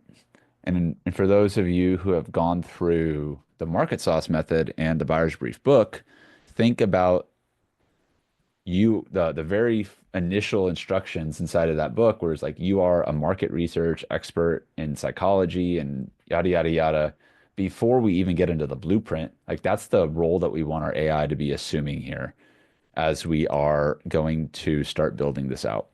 So I'm going to take this, copy and paste it here into the role, and I'm going to click publish.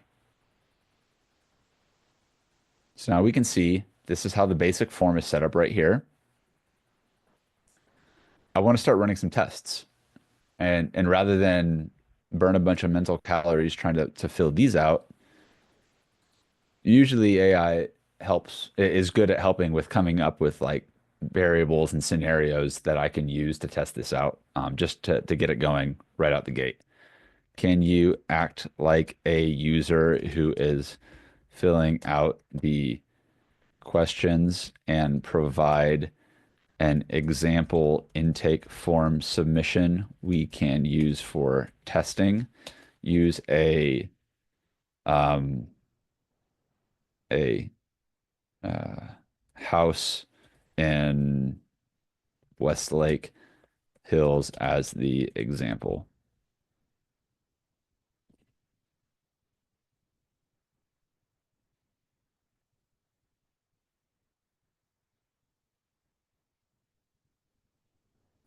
Okay, perfect.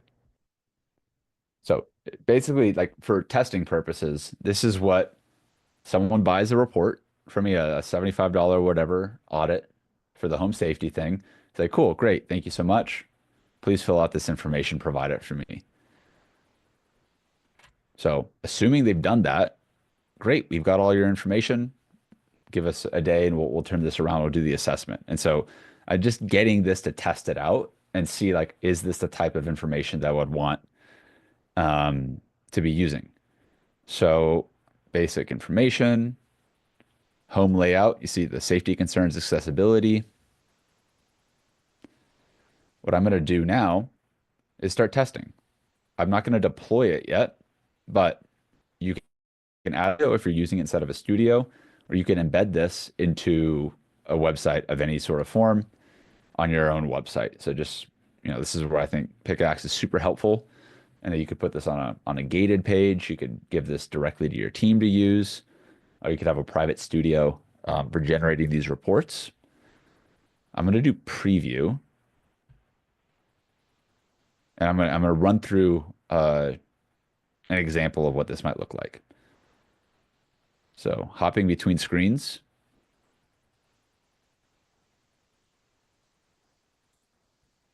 Home description.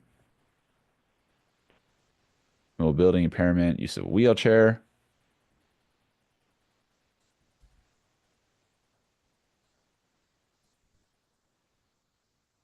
So I found an area that I glossed over because I'm excited to test this out.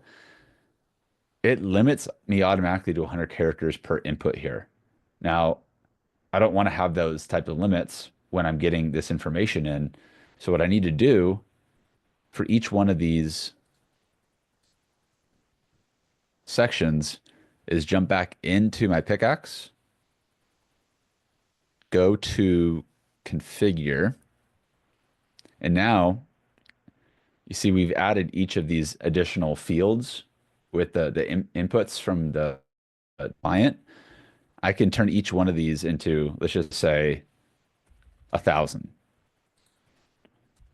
I'll probably never use 1,000 for each of them, but each one of these could be up to 10,000, and it's all going to go towards that total 128,000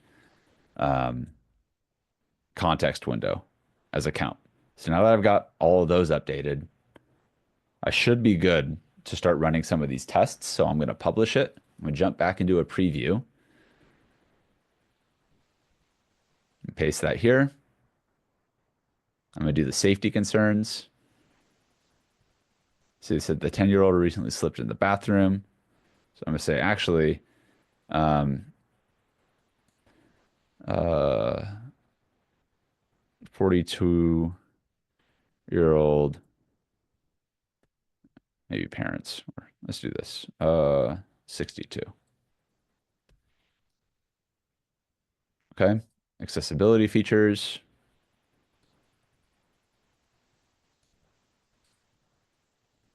Any visual data? Let me see. Resident information.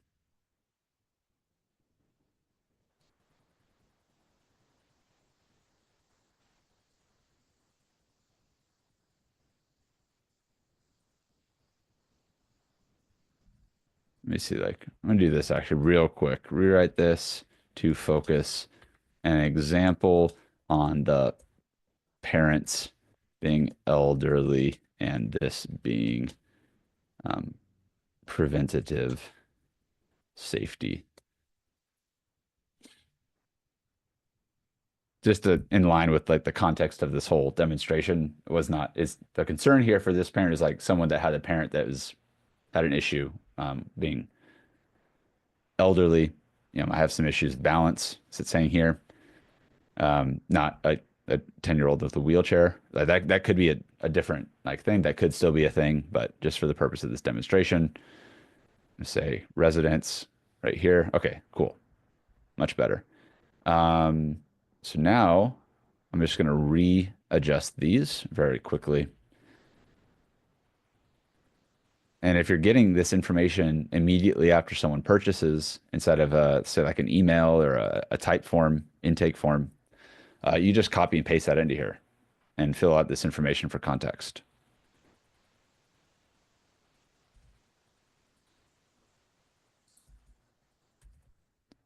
Current safety,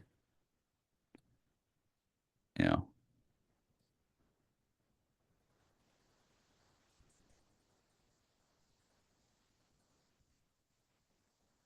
cool. So once I have this information added in here, I'm going to start my first test by clicking submit. Oh no. Actually, maybe I'll just do this for now. I didn't realize that was going to make it force me to do an upload. I say no file. Just really quickly jump back in.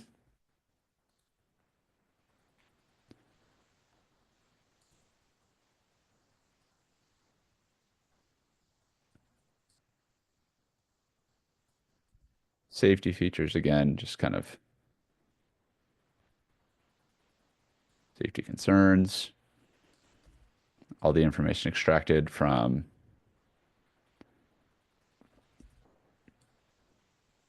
the client, and now we're ready to submit.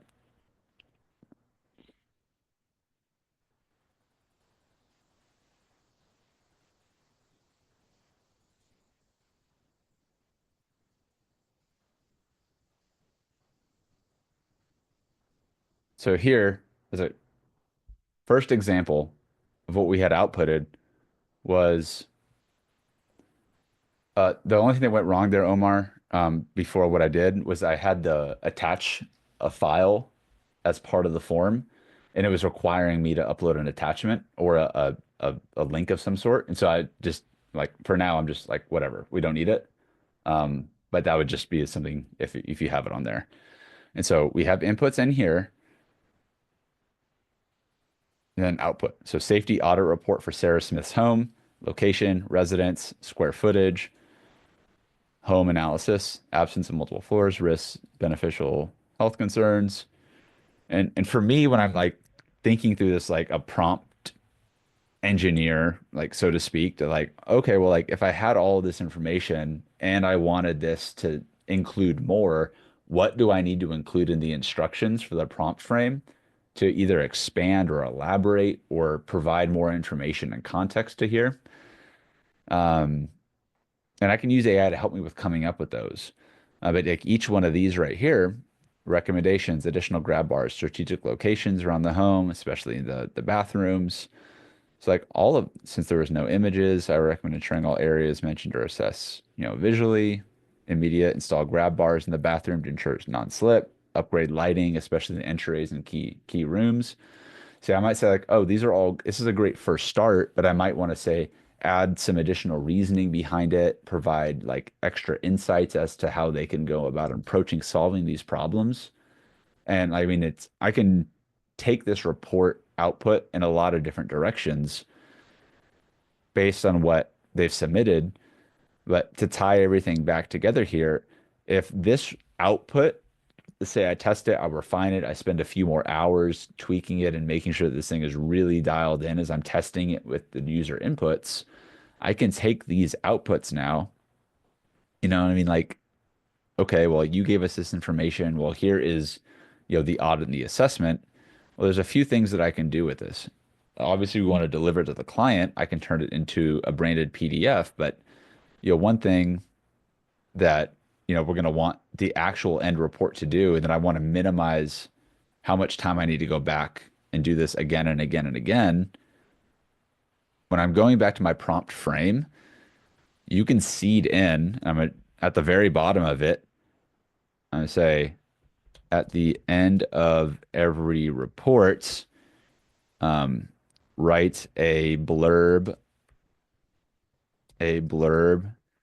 that asks if they are interested in professional help installing these safety measures like walk-in hot tubs, um, you know, non-slip floors and more. Reach out to us and get 20% off your next order by contacting us at hey@hottubwalkins.com. All right, just an example, but you can see like these specific instructions at the end of whatever report you're generating, if it's going to be the same every single time. Flutes. Um, an example would be at the end of like some of our MarketSauce reports, we say, hey, like these are the reports. This is the thing here. This is XXX. If you have questions or concerns, email us at here. And it's pretty straightforward, but this is just something you can customize and tweak and refine on your end. And then again, if you go back in, and if we wanted to generate this, I'll do it once more to see how that updated that information.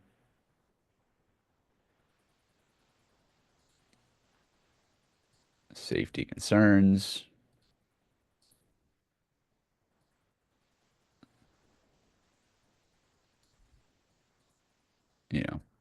And then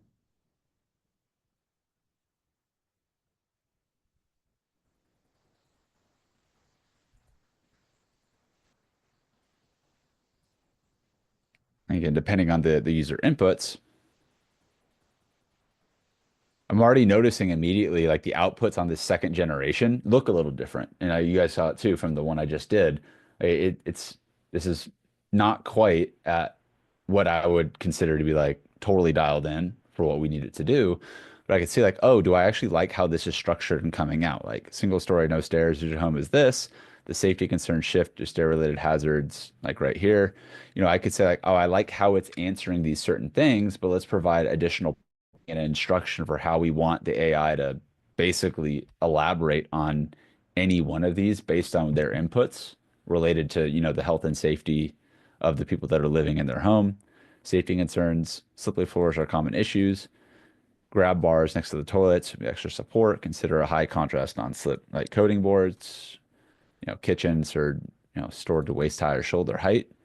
It could, again, you can add a lot more context into here with something like this. And you see at the end of the report, by implementing these recommendations, you can create a safer, more accessible home.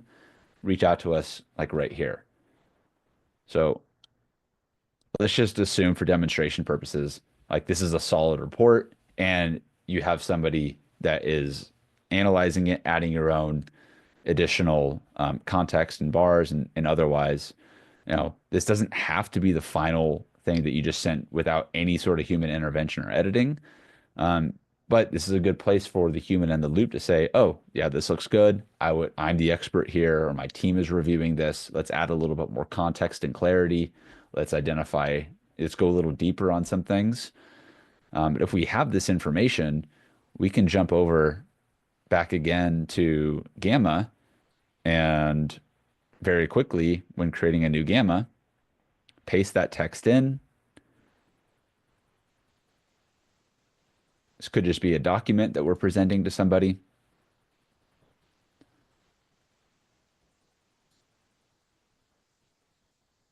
You know, and kind of play around. The thing I really like about Gamma is you have a few options about preserving the content, condensing it, or generating it.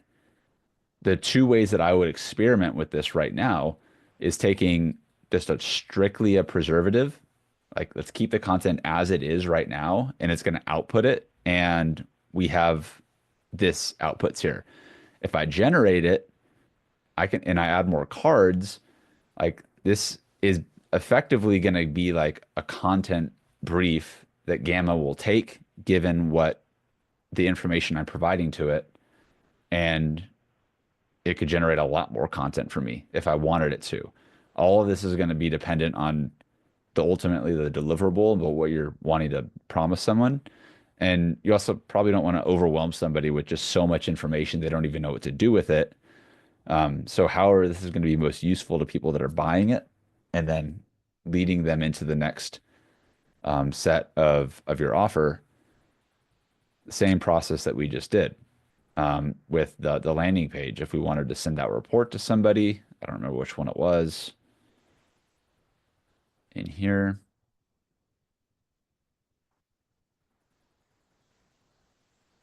I'm just going to do this one. So I'm going to generate it. And whenever that information is locked in,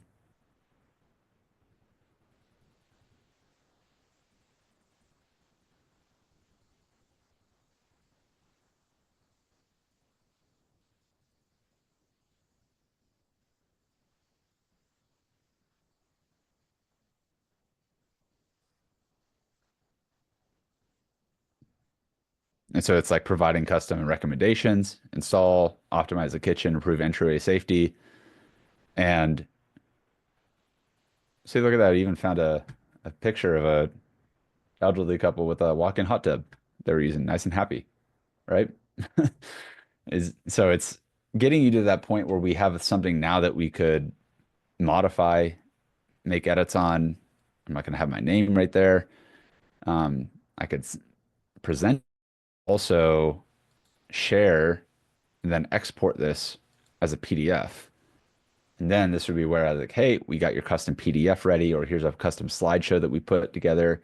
Maybe you have a walkthrough where based on your information, what you gave us, and otherwise, um, could package it in a PDF or otherwise, and then, deliver that and move people on to the next stage of ordering, an actual or hiring, in this case, this company come and actually do some safety feature, hot walk-in hot tub installations or other things to make your home more safe. But when we got to this point, by working through the market sauce, using DARB first to just kind of get a clear idea, who are we targeting, using the first domino to identify this assessment, this audit for home safety, and then generating the content. And to answer the question this came through about the process being done through Pickaxe, or make a seamless, consistent experience. It depends on and how you want people that are going to be ordering this report to like interact. Like you might not want to like just give people full access to, like, here's my AI tool to do your home safety assessment. You might exactly want that. Like, hey, we have this AI tool that audits your home, and you just input the information and then you do it. And if that was the case, and again, like it all just depends on how you want to be presenting this. You could charge, I'm saying options, right? Like what could be done here now that we have this report in Pickaxe. you could send this, like you could send a link to this to an embed where a client could do it and put the information, and then they could pay for it, or they could, here's a link and it just generates that content, the output for you. I mean, if I was doing this, I would say like I probably wouldn't just want someone to go through. Like I'm not trying to like there's a level of like expertise in here with like going through and making sure that this report is actually getting generated and presented versus like, hey, go put your inputs in and get the outputs. Like the value that I would be bringing here as the company that's providing this, at least this is my take, um, is I need to extract the information from the person, but just because I get the information, I still need to run the system. I need to make sure the outputs are good. I need to make sure that it's understandable by the client, and then I'm going to present that to them in a way that's not going to be overwhelming otherwise. And I think we all have had experiences where like, oh, I press a button and AI gives me stuff, but now what do I do with it? I don't think about the user experience at the end of the day.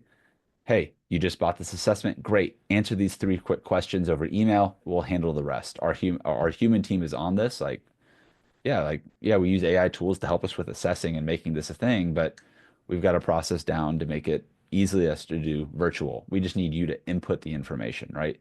The extraction of that input, if I just like hand somebody that doesn't in the context of how to operate or input these systems, it might be doing them a disservice in that case. Um, on the flip side, aside, you're talking about a free lead magnet and like giving something somebody's going to solve a problem right immediately. Like maybe instead of charging for this assessment, you say, "Hey, look, we've got this free home audit assessment. You just got to go to our website, answer these three questions, and then we give you a personalized audit. And then instead of charging for it, you just make it a free thing." And like credits are very like it you can do a ton of these audits and never run out of credits just in Pickaxe. I'll get So, their email. what was that? I'll get their email. Yeah, you can ask for their email to run the report.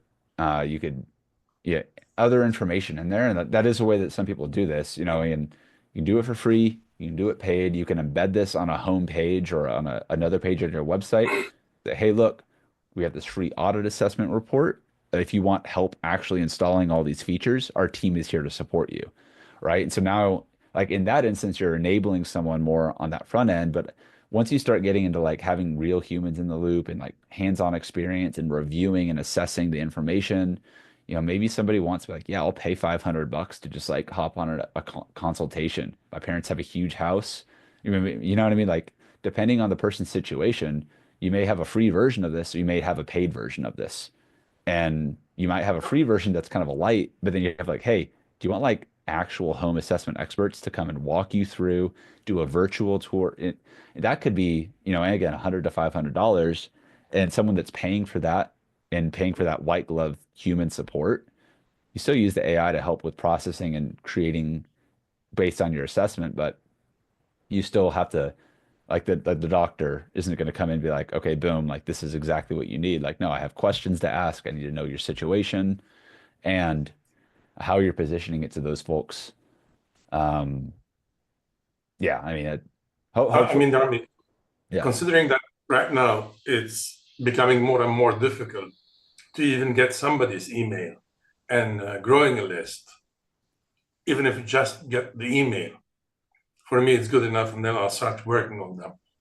Whether it's by giving them, as you said, a more intensive, more detailed, human, or whatever it is. But I mean, once I've got their email, I've got their email.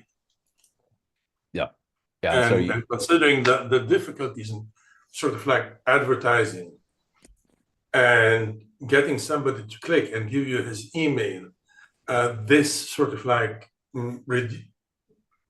makes conversion a lot better. mhm. And this saves a lot of money. Yeah, I mean, yeah, giving them that, yeah, on the front end, like, hey, give us your email and like a little bit of information, and like, boom, like, oh, that's cool. Like, you know, someone reaching out to you on our team or something along those lines. Yeah.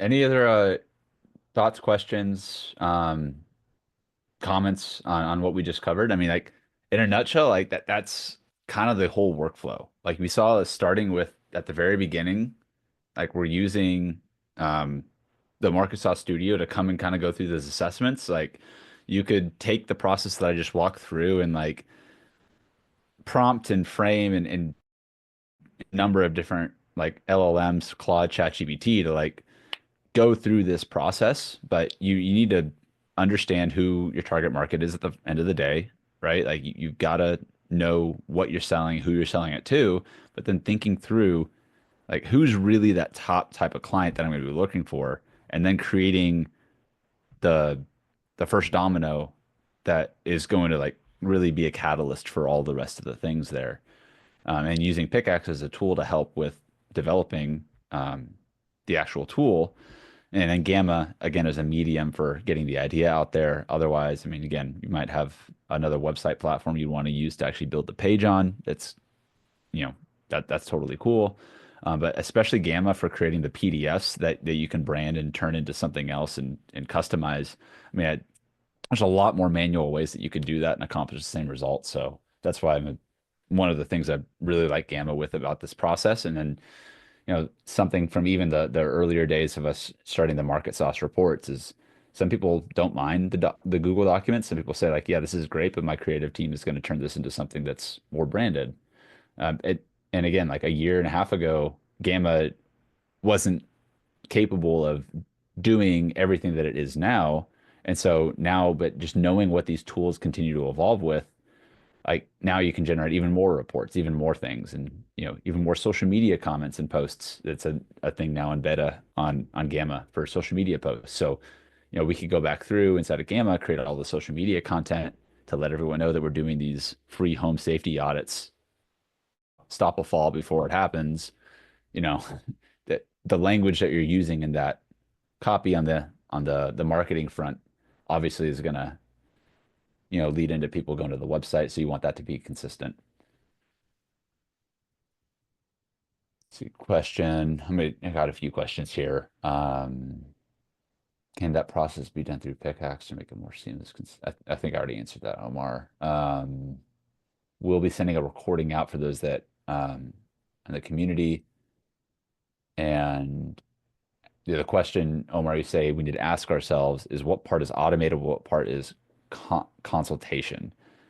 Yeah, I mean, big question about any of this stuff. And I think like to me, in my experience with idea extraction and asking the right questions at the front to get the right inputs from the user enables you as the consultant to then get the better outputs out of the tools. If you're asking not great questions, if you're not getting the right people in on the front end and you don't even know what questions to ask, and people say, "Oh yeah, my home is 2 stories and we uh we have carpet." Like, okay, great. Like that doesn't really give me anything to go off of. But if you're asking the right questions on the front end, if I mean, you could take the same sort of approach that we took here with the form and then turn it into a chat first approach, like the DARB or like ChatGPT or like that. And then you could teach people how to walk through it. Again, I like the form structure with Pickaxe because you can't like skip what you need to put into it. And if you don't give enough details, you can also give it information to say like, hey, you didn't give me enough info here. Like, can you provide a little bit more? Um, but yeah, thinking Just through want that. Yeah. I just wanted to comment on that one part of my question, which is what part is automated and what part is consultation. When I think of automated, in this case, I'm thinking of what's a lead magnet for this. Yeah, if you're going to do any kind of a lead mag or a low cost, foot in the door type of in offer, versus what is the ultimate goal of this project that you're doing for yourself as well. Are you using it purely to create just an automated bunch of forms that send out automated reports to people? Or are you really trying to use the consultation part? That this is the thin end of the wedge once they get started. And then once they've answered all the questions, you sit them down. This is what I found out. This is how it worked, blah, blah, blah, blah, blah. And for me, when I started this whole process today, it was lead magnet. And you have moved me from lead magnet to a whole different way of thinking about this. And I appreciate that, because now I'm thinking, wait a minute, this could be just the thin end of the wedge. This could be the thing that just starts the Mhm. conversation going and leading to that high ticket customer versus, somebody who's paying five. Yeah, exactly. I think like to build on top of that, that like foot in the door, like the first wedge to open the conversation is key. And that's why you want to open the conversation with the right people. Like if someone isn't even like doesn't even have like parents that are around anymore and you're hitting them with like messaging that's like, do you want to like protect your parents from another fall? They'd be like, clearly that's not for me, right? It's like knowing who you need to talk to in the first place. Like it's always comes back down to that, like who's that actual person? Like who are you wanting to open a conversation with? Do you want to talk to the parents who may not be very tech savvy and may be having these problems, but they maybe not be the ones that are thinking about this like top of mind. It's the daughter or the son that's like, yeah, like arthritis and mobility, and like they're getting to that age where they could fall and that could cause a lot of things. And someone else's, like my buddy's parents just had a slip an issue because the floors were outdated in their home, and my parents' home was built there. And like where's that conversation happening in their mind? And then you market sauce your way into the messaging that gets you there. And then, oh, well, like, by the way, we've got this report that we can generate for you. Like, would you like to, see how we can like help prevent this from happening? And again, if it's free, fine. If it's a 50 to $500 thing, like, and they're buying into it, then they're like already like, pulling their credit card out and showing that they're serious about this. Not that, people that might be doing some of this stuff for free is like, it just comes from the frame of reference and how you're going to be opening up that conversation and using it inside of your process. So, um, yeah, I think the more dialed in you can get the initial first domino, whether it's free or whether it's just a lower ticket um, product, that's the first conversation that could lead to a whole lot more that, is, that's all in the follow-up game and what's the plan after they do this. And so that's kind of where, if you're doing a paid workshop too, like if someone like is buying into like a 2 hour workshop on home safety assessment for your parents' house and how to go and conduct a thing, like maybe that works and maybe it doesn't work, like that's kind of why like we have the multiple options whenever, okay, here's three potential first dominoes that you could pick, like like you deciding which one makes the most sense is like really like where the human in the loop has to happen here, and your own experience as an expert or um, working with the market is going to help lend to like going in that direction.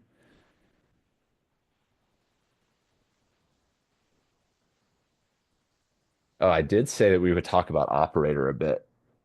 I don't want to like totally ignore that, but I just remembered that I haven't talked about it yet. But Tyrese, your mention about the report output, connecting it to Make and Gamma and automating it further.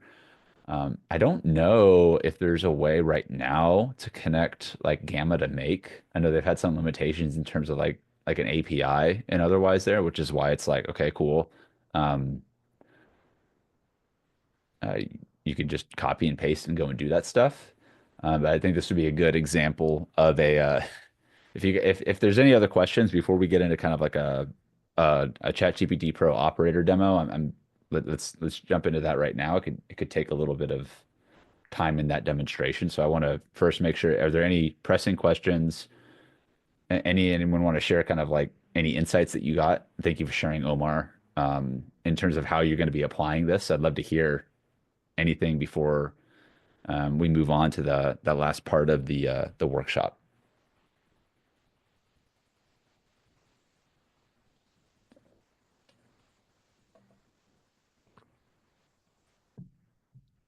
Cool. I was gonna say for me, I am looking at this and I'm thinking that there's different bits and pieces that need to go into the use of my full application that I have that I'm using as a consult uh, avenue. If I can create something that is like a lead magnet with what you've just shown me, where it gives value to the point where um,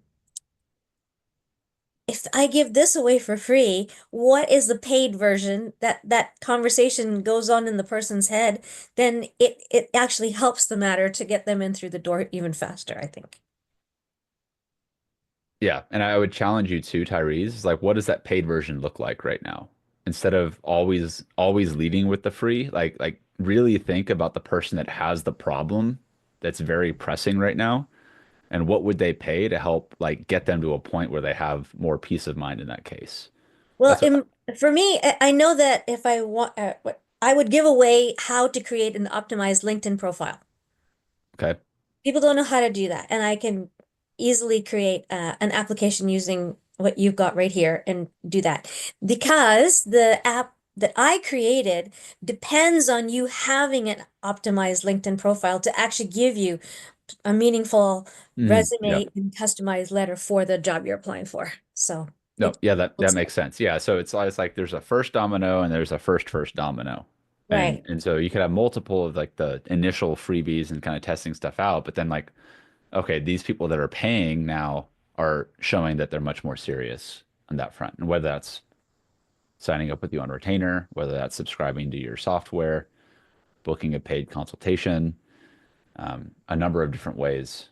I see Rosie share something. This is brilliant. I've been trying to narrow down my offerings to think this will help process figuring it out. Awesome. Glad to hear that.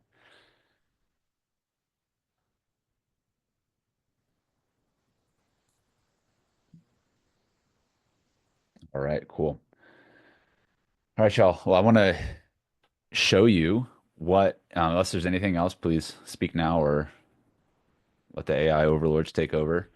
Um, where what operator is capable of doing in the context of what we just demonstrated here. And I think like as kind of a glimpse into like where are agents going with this type of thing and how are we going to be able to continue to create value for people that we're helping with this process. Again, I think there's just way too much that there's not enough we could always put more emphasis on like the client support and getting the more inputs from the user and like you got to get good inputs in to feed and help with the rest of it. And so focusing on like how do you like continue to create a better user experience on the front end as people are coming into your process, buying into what you're doing and starting that first domino catalyst.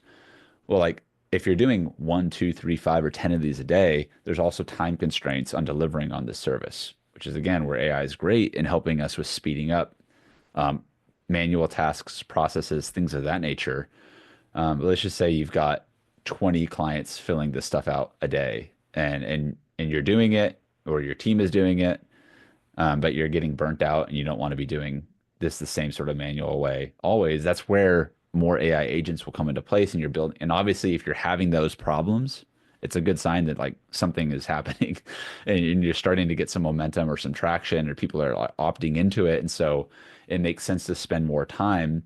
But I wouldn't spend a ton of time trying to optimize and automate and do all of this stuff if you're just trying to get something out there and like get it started initially. And so I mean, we did this entire thing to the point today where if someone goes in and buys this thing for 75 bucks, I mean, I have no problem like copying and pasting and like writing an email to someone at the delivery, like at all. And then it can get built out over time. And so rather than getting stuck on like, oh, I need to set up all of these different systems right now, like, well, let's get the report intake and then the generation first. But then how might we scale it up with AI agents and how we might approach that with operator is like this. So I'm going to share my screen and real quick show of hands. Who here has like been watching what's going on with operators? And it just came out recently, like a week or two ago, right? At this time, a couple weeks ago.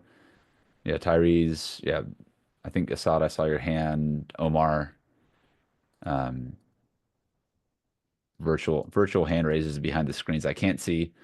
Yeah, something to definitely keep an eye on about how that's developing and kind of how people are going to continue following suit behind OpenAI with like how operators rolling out. I imagine Anthropic's going to come out with something probably soon that'll be like maybe competitive to that or not. But I'm still experimenting and exploring how to use operator to streamline stuff, and it's not perfect by any means. But you guys can see my page here, right? The home safety assessment audit. Um, okay. Let me see. I'm trying to think the best way to do a demo here that would be useful for what we did. Um,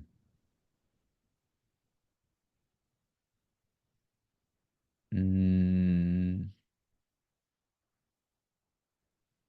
okay, so I'm gonna start this process under the premise that someone just bought a paid audit for 75 bucks and they submitted their content to us. Okay? So that's the premise that I'm going to start with. I'm going to say, all right, that's great. So I'm just going to use this example um, right here that we had.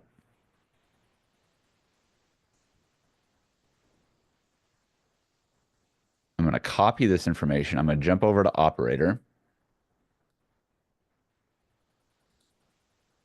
So I'm here in operator.chatgpt.com. Again, you need a pro subscription, which right now is $200 a month.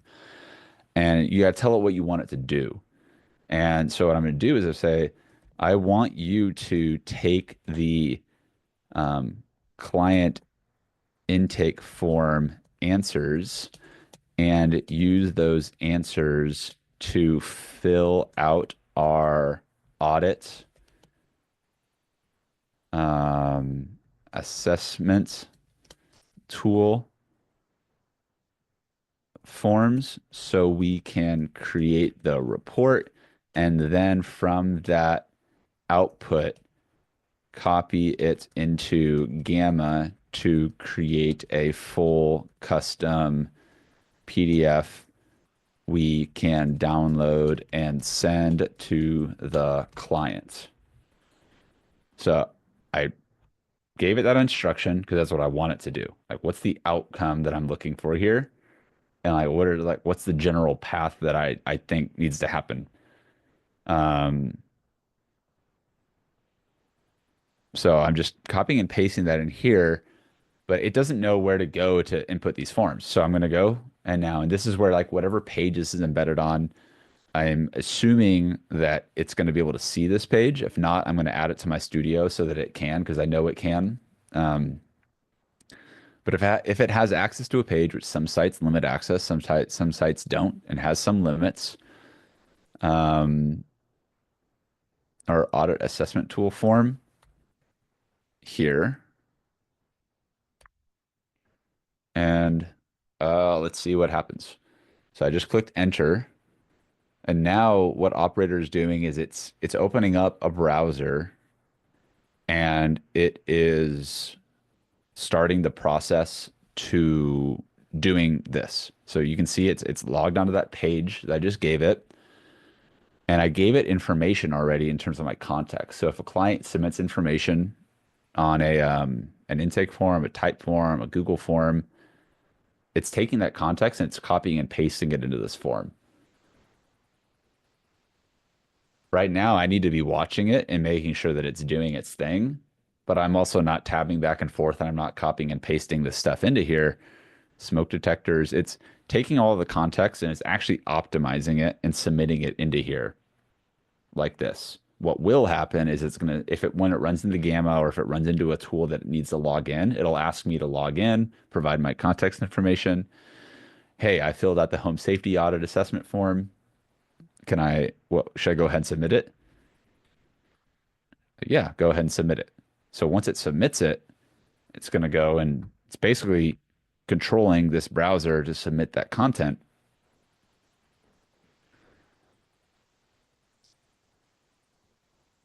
And it's generating the report and the analysis here.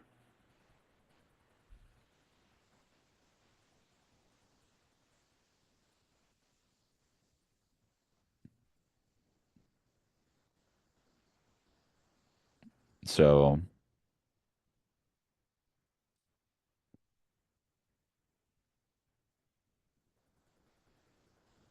looks like it's checking that it generated the whole report. I told it to copy it, and so it looks like it's copying it right now.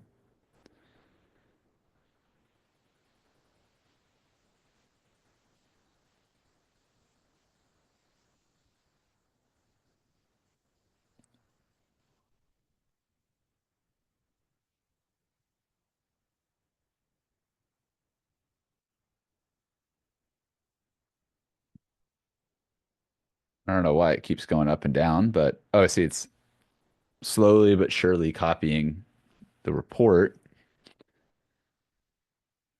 Mm. At any time, if I wanted to jump in and stop it, I can just click the screen and then I can take control and I can copy and paste it from there.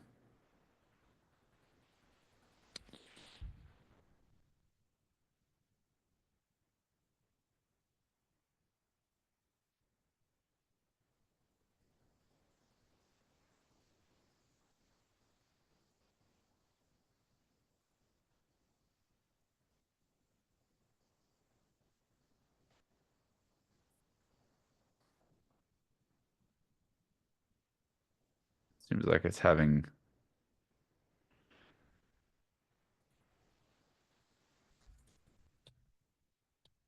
oh, look at that. So it just went and searched Gamma AI. And so now it's going to Gamma. And I logged into Gamma recently, like today, using Operator. So it may already have my account logged in. Oh, or it's not. To create the custom PDF, I have to sign up for an account. Would you like me to proceed? Um, I'm like, oh no, I already have an account. So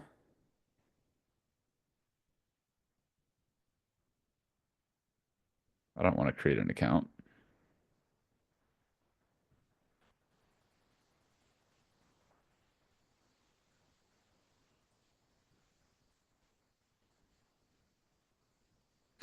Sign in to confirm you're not a bot.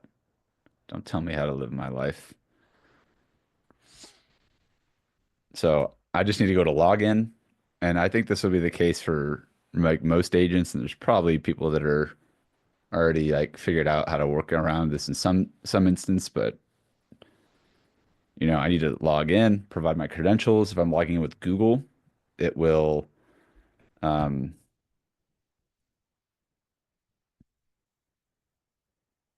so like university.com. It's going to ask for a password.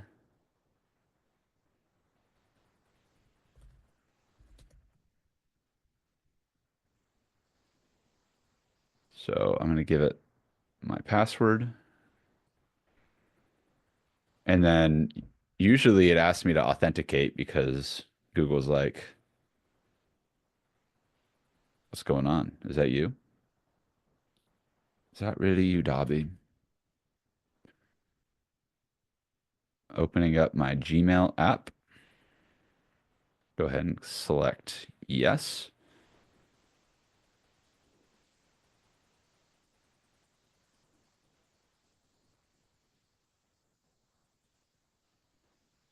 So now I've logged in.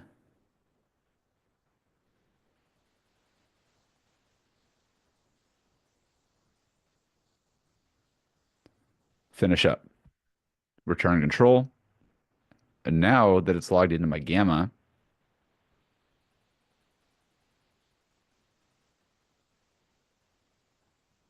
it's going to figure out how to. Don't tell everyone my password, Omar. 1, 2, 3, 4, 5.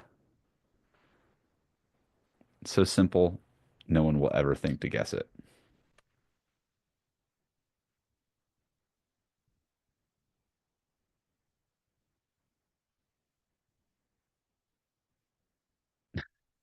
But that was a DM. Yeah, go tweet that.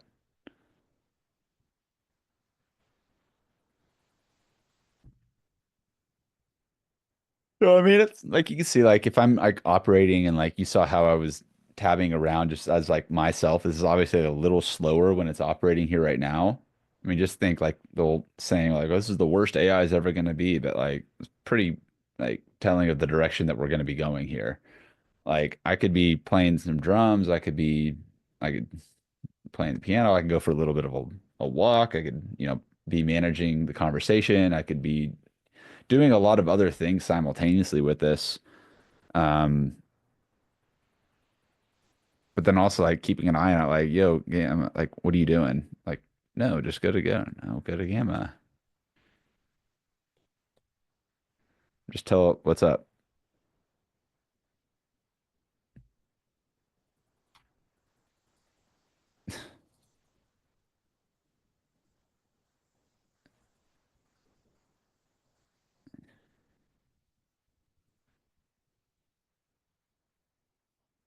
So obviously, like, yeah, sign into control. Say you're not a bot. I'm gonna go jump back into control. It still feels like you're controlling like a robot monkey that is going to go in a bunch of directions. You still have to give it like those clear kind of like directions. But now we're in, right? So I'm going to go finish up. And now let an operator jump back in. So I'm going to go ahead and click create. I did tell it to do a document. And so now it's going to go and go to the paste in text.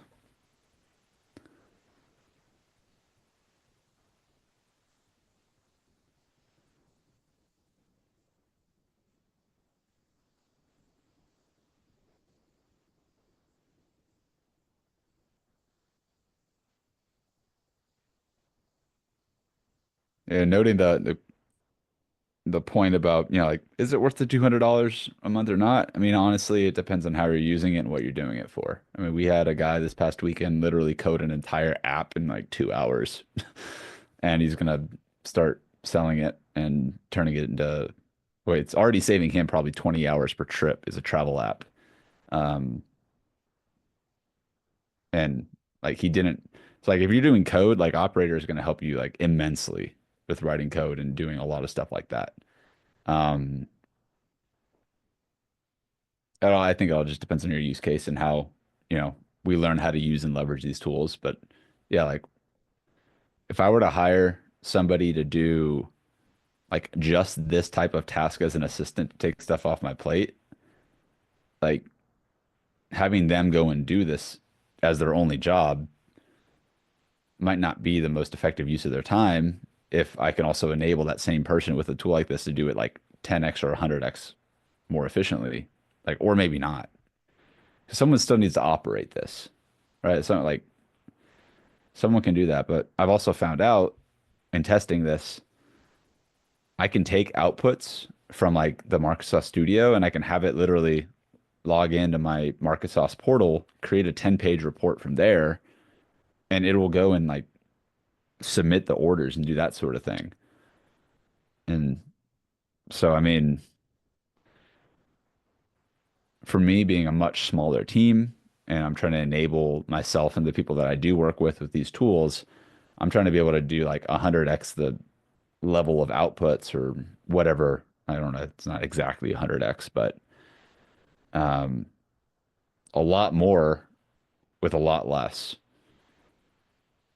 And I don't want to hire 5 people to manage these reports generating if we're doing that much, have that much demand, if I can just have one person operating this at the end of the day. And so you can see it just went through, and one thing it missed is like I could have jumped in as the human in the loop and been like, oh no, I don't want to do that um, style of document. I might have wanted to pick a different presentation like theme. And so it just kind of made this decision on its own. And so I'm like, well, I'll probably have to redo that and that might take me some time. And so, yeah, I think like still like figuring out where does this exactly fit into the whole workflow of things, you know, we'll continue to figure it out and test this stuff out and experiment with it. And, just thinking through the repetitive day-to-day stuff that you're already doing that this might be able to help with. Like updating spreadsheets, analyzing spreadsheets and removing columns or identifying, you know, maybe Assad, you have people filling this free report out and you have a whole spreadsheet. Well, it's like, hey, like maybe operator could help with analyzing the spreadsheets and providing insights that would have required you to stare at a screen for 10 minutes and now it just didn't.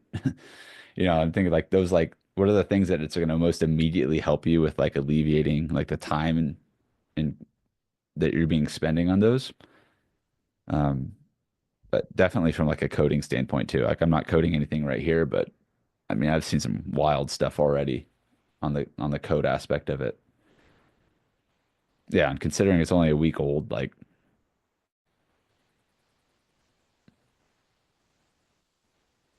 and what's it doing now? Like I told it to download a print dialog wasn't expected, but at this point it's like it's in my Gamma account, so all I need to do is log in and make some tweaks from it. And it was very hit or miss when it was like it was just I was like, hey, on one of the examples I was doing, it was like, oh, the brand name was just in brackets because it didn't have a brand name for the example I was doing. And I was like, oh, update the brand name to XYZ brand. And it did it, but it was still like screwing up where it was pasting it in and it was like not perfect. And so, you know, like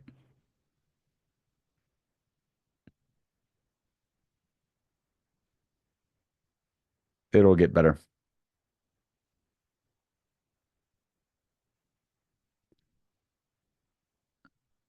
And I think right here it's worked. Oh, seems like that. Oh, no, I'm all good. One example of operator and some stuff that it can do. A lot of different use cases to continue to come out with it. Um, yeah, I mean, like, I'm using it because I want to play around with it, see if it's worth it for me anyways, and can I get $200 worth of value at least out of it with the stuff that I'm doing. Um, so I'm right now testing it more extensively on the stuff that I'm already doing day to day and seeing where it's actually going to be able to save me time or be able to do something that I haven't been doing because I don't want to continue to do it on a daily basis. Like that's where like I'm going to be working with how I'm going to have it analyze spreadsheets and like organize some content and do some stuff that I might pay someone $10 an hour, $20 an hour, $30 an hour to do. Those types of things, depending on the task you're doing. Um, you know, we'll see the to what extent um, it's capable of, but I hope you guys found the workshop and demonstration today useful in creating those first dominoes and using not only the MarketSauce Studio, but also how to leverage kind of Pickaxe and Gamma in tandem. And seeing like within Pickaxe, you can also integrate your Stripe account. So if you do decide to charge for any reports directly, you can do that. You can also just embed them onto your website. And one of the benefits of a tool, a platform like Pickaxe, as opposed to like, why didn't you just use ChatGPT for this? Well, you're not embedding a ChatGPT GPT on your website, and you're limited in a lot of cases with like exactly how other people can interact with it. For some clients and some projects, I have GPTs built directly in ChatGPT that I just use, and it works fantastic with stuff. Um, but it is because it works the way that I want it to work because I'm a lot better at using ChatGPT than someone that has no idea how to use ChatGPT. If someone's coming in is like, I have this idea, I'm like, well, like, yes, I know that your parents might fall and slip and break their hip, but first, have you heard about my prompt engineering course? Let me tell you this 10,000 prompt step guide to helping your parents from falling into the deep seek trap. We're not going there, guys. I'm just kidding. But again, like the average person's not trying to become a prompt engineer, and they're probably not going to know what to do if you say like, "Hey, just talk to this chat GPT." and do it. They're like, okay, that's great. Like, cool. Like, statistically speaking, most people still don't really get how to use ChatGPT in a lot of these cases. And for the purpose of this first domino, we're not trying to teach people how to like be AI pros. We're trying to like get a result for somebody, and we're using AI to augment our own experience, and being uh, in that role, in that position of a consultant and someone that's helping people solve a problem. And the more that we can get clear on that, who we're solving a problem for, how we're solving that problem, and what we're able to deliver, and whether it's free, whether it's paid, how does that start kind of a chain reaction to ultimately working with us in our higher tiered products and services? So, all that said, guys, if there's not any more questions or anything else, appreciate everyone here for tuning in with us live. Um, if there's anything everyone has before we bounce, I'm here for it, but um, won't hold you guys hostage. Um,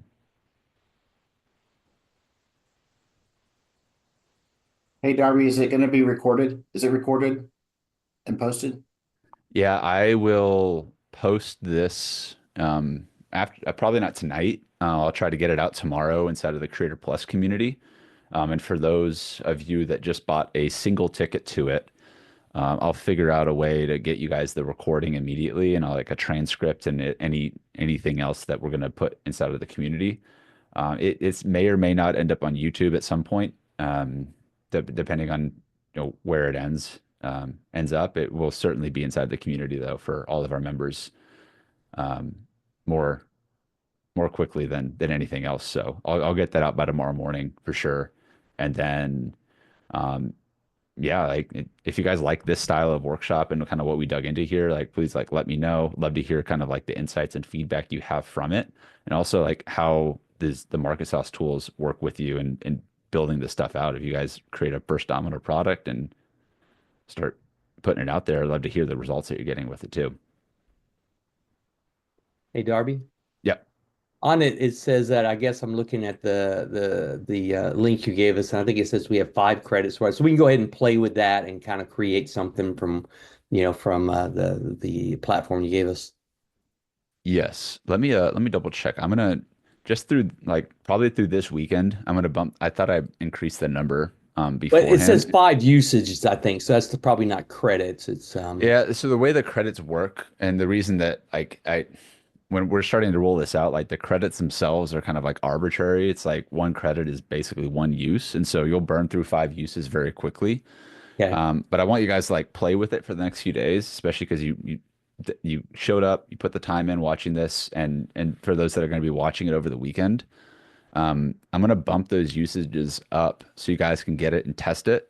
But it will be paid after that, and it's only like $20 a month right now. So like How many usages do you get for $20? Is that unlimited? that would be unlimited. Yeah, Okay. like And so you can it's use just all the other three, the Darb and the other stuff with it. yep, yeah. You can use all of that and that front. I'm just going to make sure that you guys have that right now. I mean, would love you guys to sign up and subscribe and do that like as it is, but I really want you guys to use the tool and like let me know how it's working for you, and like just I want some more examples that we can share with the community of how you guys are putting into action. Tyrese, I see you.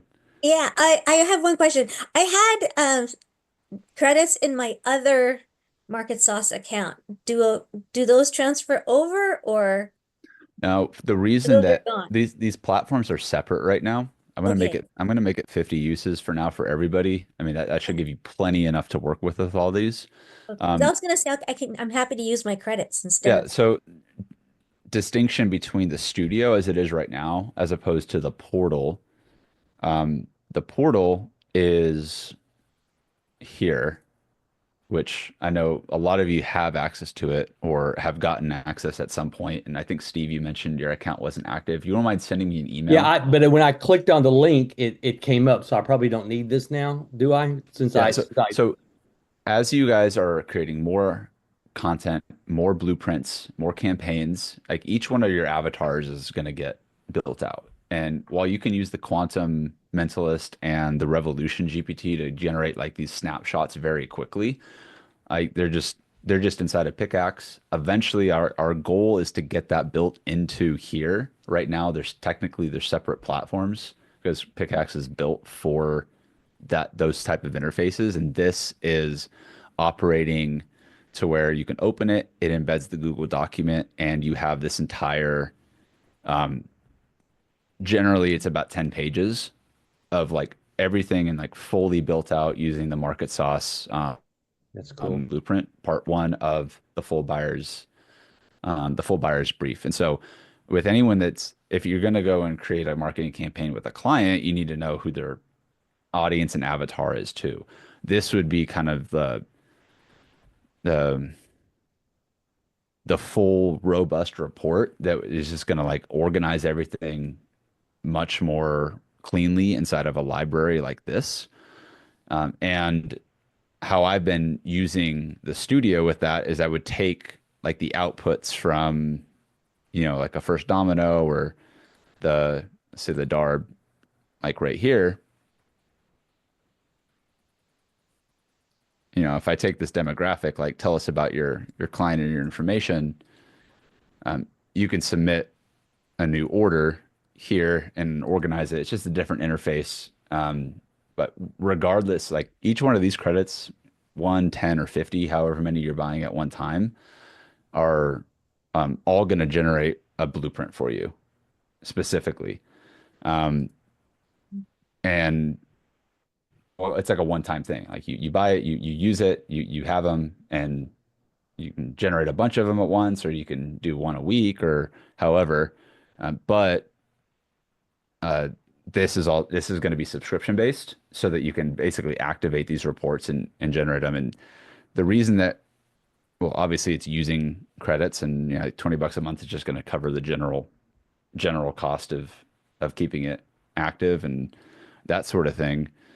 But the whole idea is that, let's say you want to take this blueprint report and something that just like takes about 5 or 10 minutes for this to generate.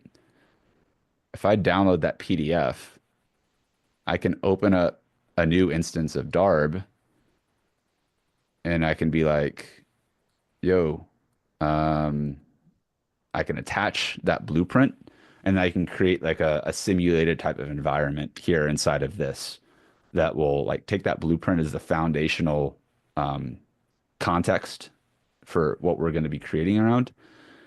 And then, okay, I need like blogs that are going to speak to this audience, or I'm going to need to like brainstorm my segments a little bit more. Or one of the starter prompts here is assume the avatar persona and create a simulation for this specific segment. And this has been helpful for like those that are using it and are like consulting with clients. Like, are you exploring all the angles that your audience might be like coming from here? Or like how might they respond if like you're putting a blog post out? And so just quick demo. I'll embody Emma. This is who the blueprint was already made. This is like the done for you, getting you started, not having to like all in one document.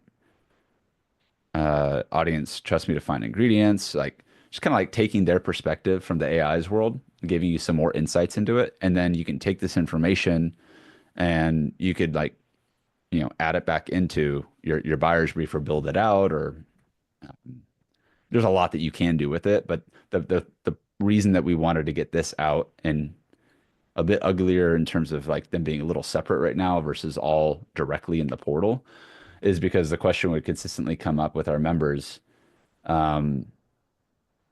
It's like, okay, well, like now what? Like, I wish that this blueprint had like blog posts for me. And I'm like, I by no means like coming off this as rude, but I'm like, why don't you just go and like add this to like a AI large language model and then tell it to do this type of stuff? Mm-hmm. We're trying to help bridge that and just how do we activate this to make it that much easier to start to use. So, Yeah. again, as AI is like always a evolving technology, really like what someone was mentioning in our last call, when Tyrese was on and Omar, I think this was you that shared that, Omar. Just like, or Google reviews, like the more information you could bring in from actual clients and real first party information about people that are giving you reviews or competitors is going to make the content and the outputs here like that much more valuable. So And the 50 credits are already there. So thank you. Awesome. Great.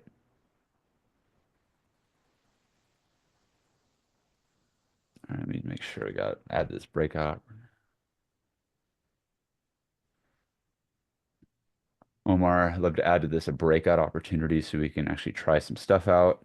Um, yeah, I mean, I suppose that if we had more time, we could probably like do that. Are any of you guys using it right now and running through and trying it out? Or have any of you guys been using it while we're on this call? I kind of started, but your content was too much. I had to slow down where I was missing stuff. So I'll come back to it. Same. I started and then I was like, wait, I have to listen to what you're saying. Yeah, I figured that would be as much. Yeah, like obviously this is recorded, so you can go back through and watch kind of some of the workflows. But I think like the theme of the first domino and using now the Darb GPT, we just released that back in December is when we started opening that up for use. So I'll probably have more of these types of workshops just focus on around using these tools, but definitely the community would be the place to also share questions about that stuff so that as you're curious about how to use them or if there's any specific application that you're trying to accomplish, like let me know with a public post in the community so that I can like we can kind of address what would be the most useful trainings for future. I was going to say that since if we're all doing it, we can put our links into the thing so that people can test out our different forms. And then we can see how it works for everybody too, so that we can all participate together. Yeah, I mean, I would say that's a great place to Yeah. tap into the community, like share the tools that you're building and others that are tapped in and seeing the community messages, then definitely. Marcus, your question about one-on-one assistance and walking through the process.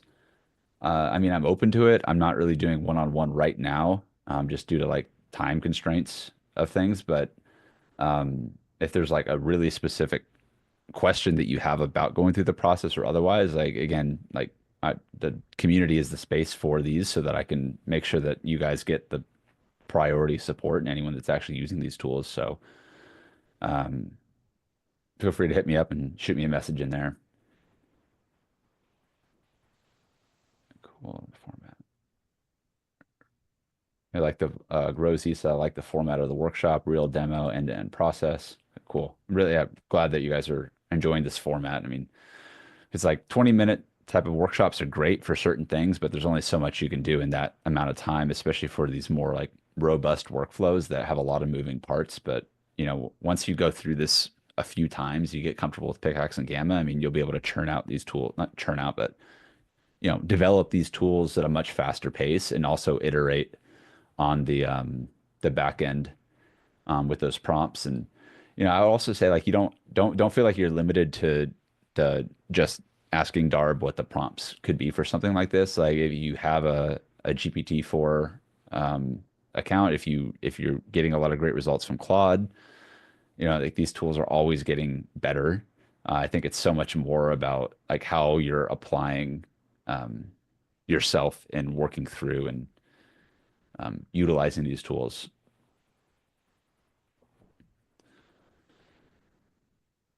All right. Well, y'all, great seeing everybody here. We'll see you guys inside the community in our next workshop. Those dates will be announced inside the community events calendar. And as always, keep calm and AI on. But we'll see you guys on the other side. Cheers, y'all.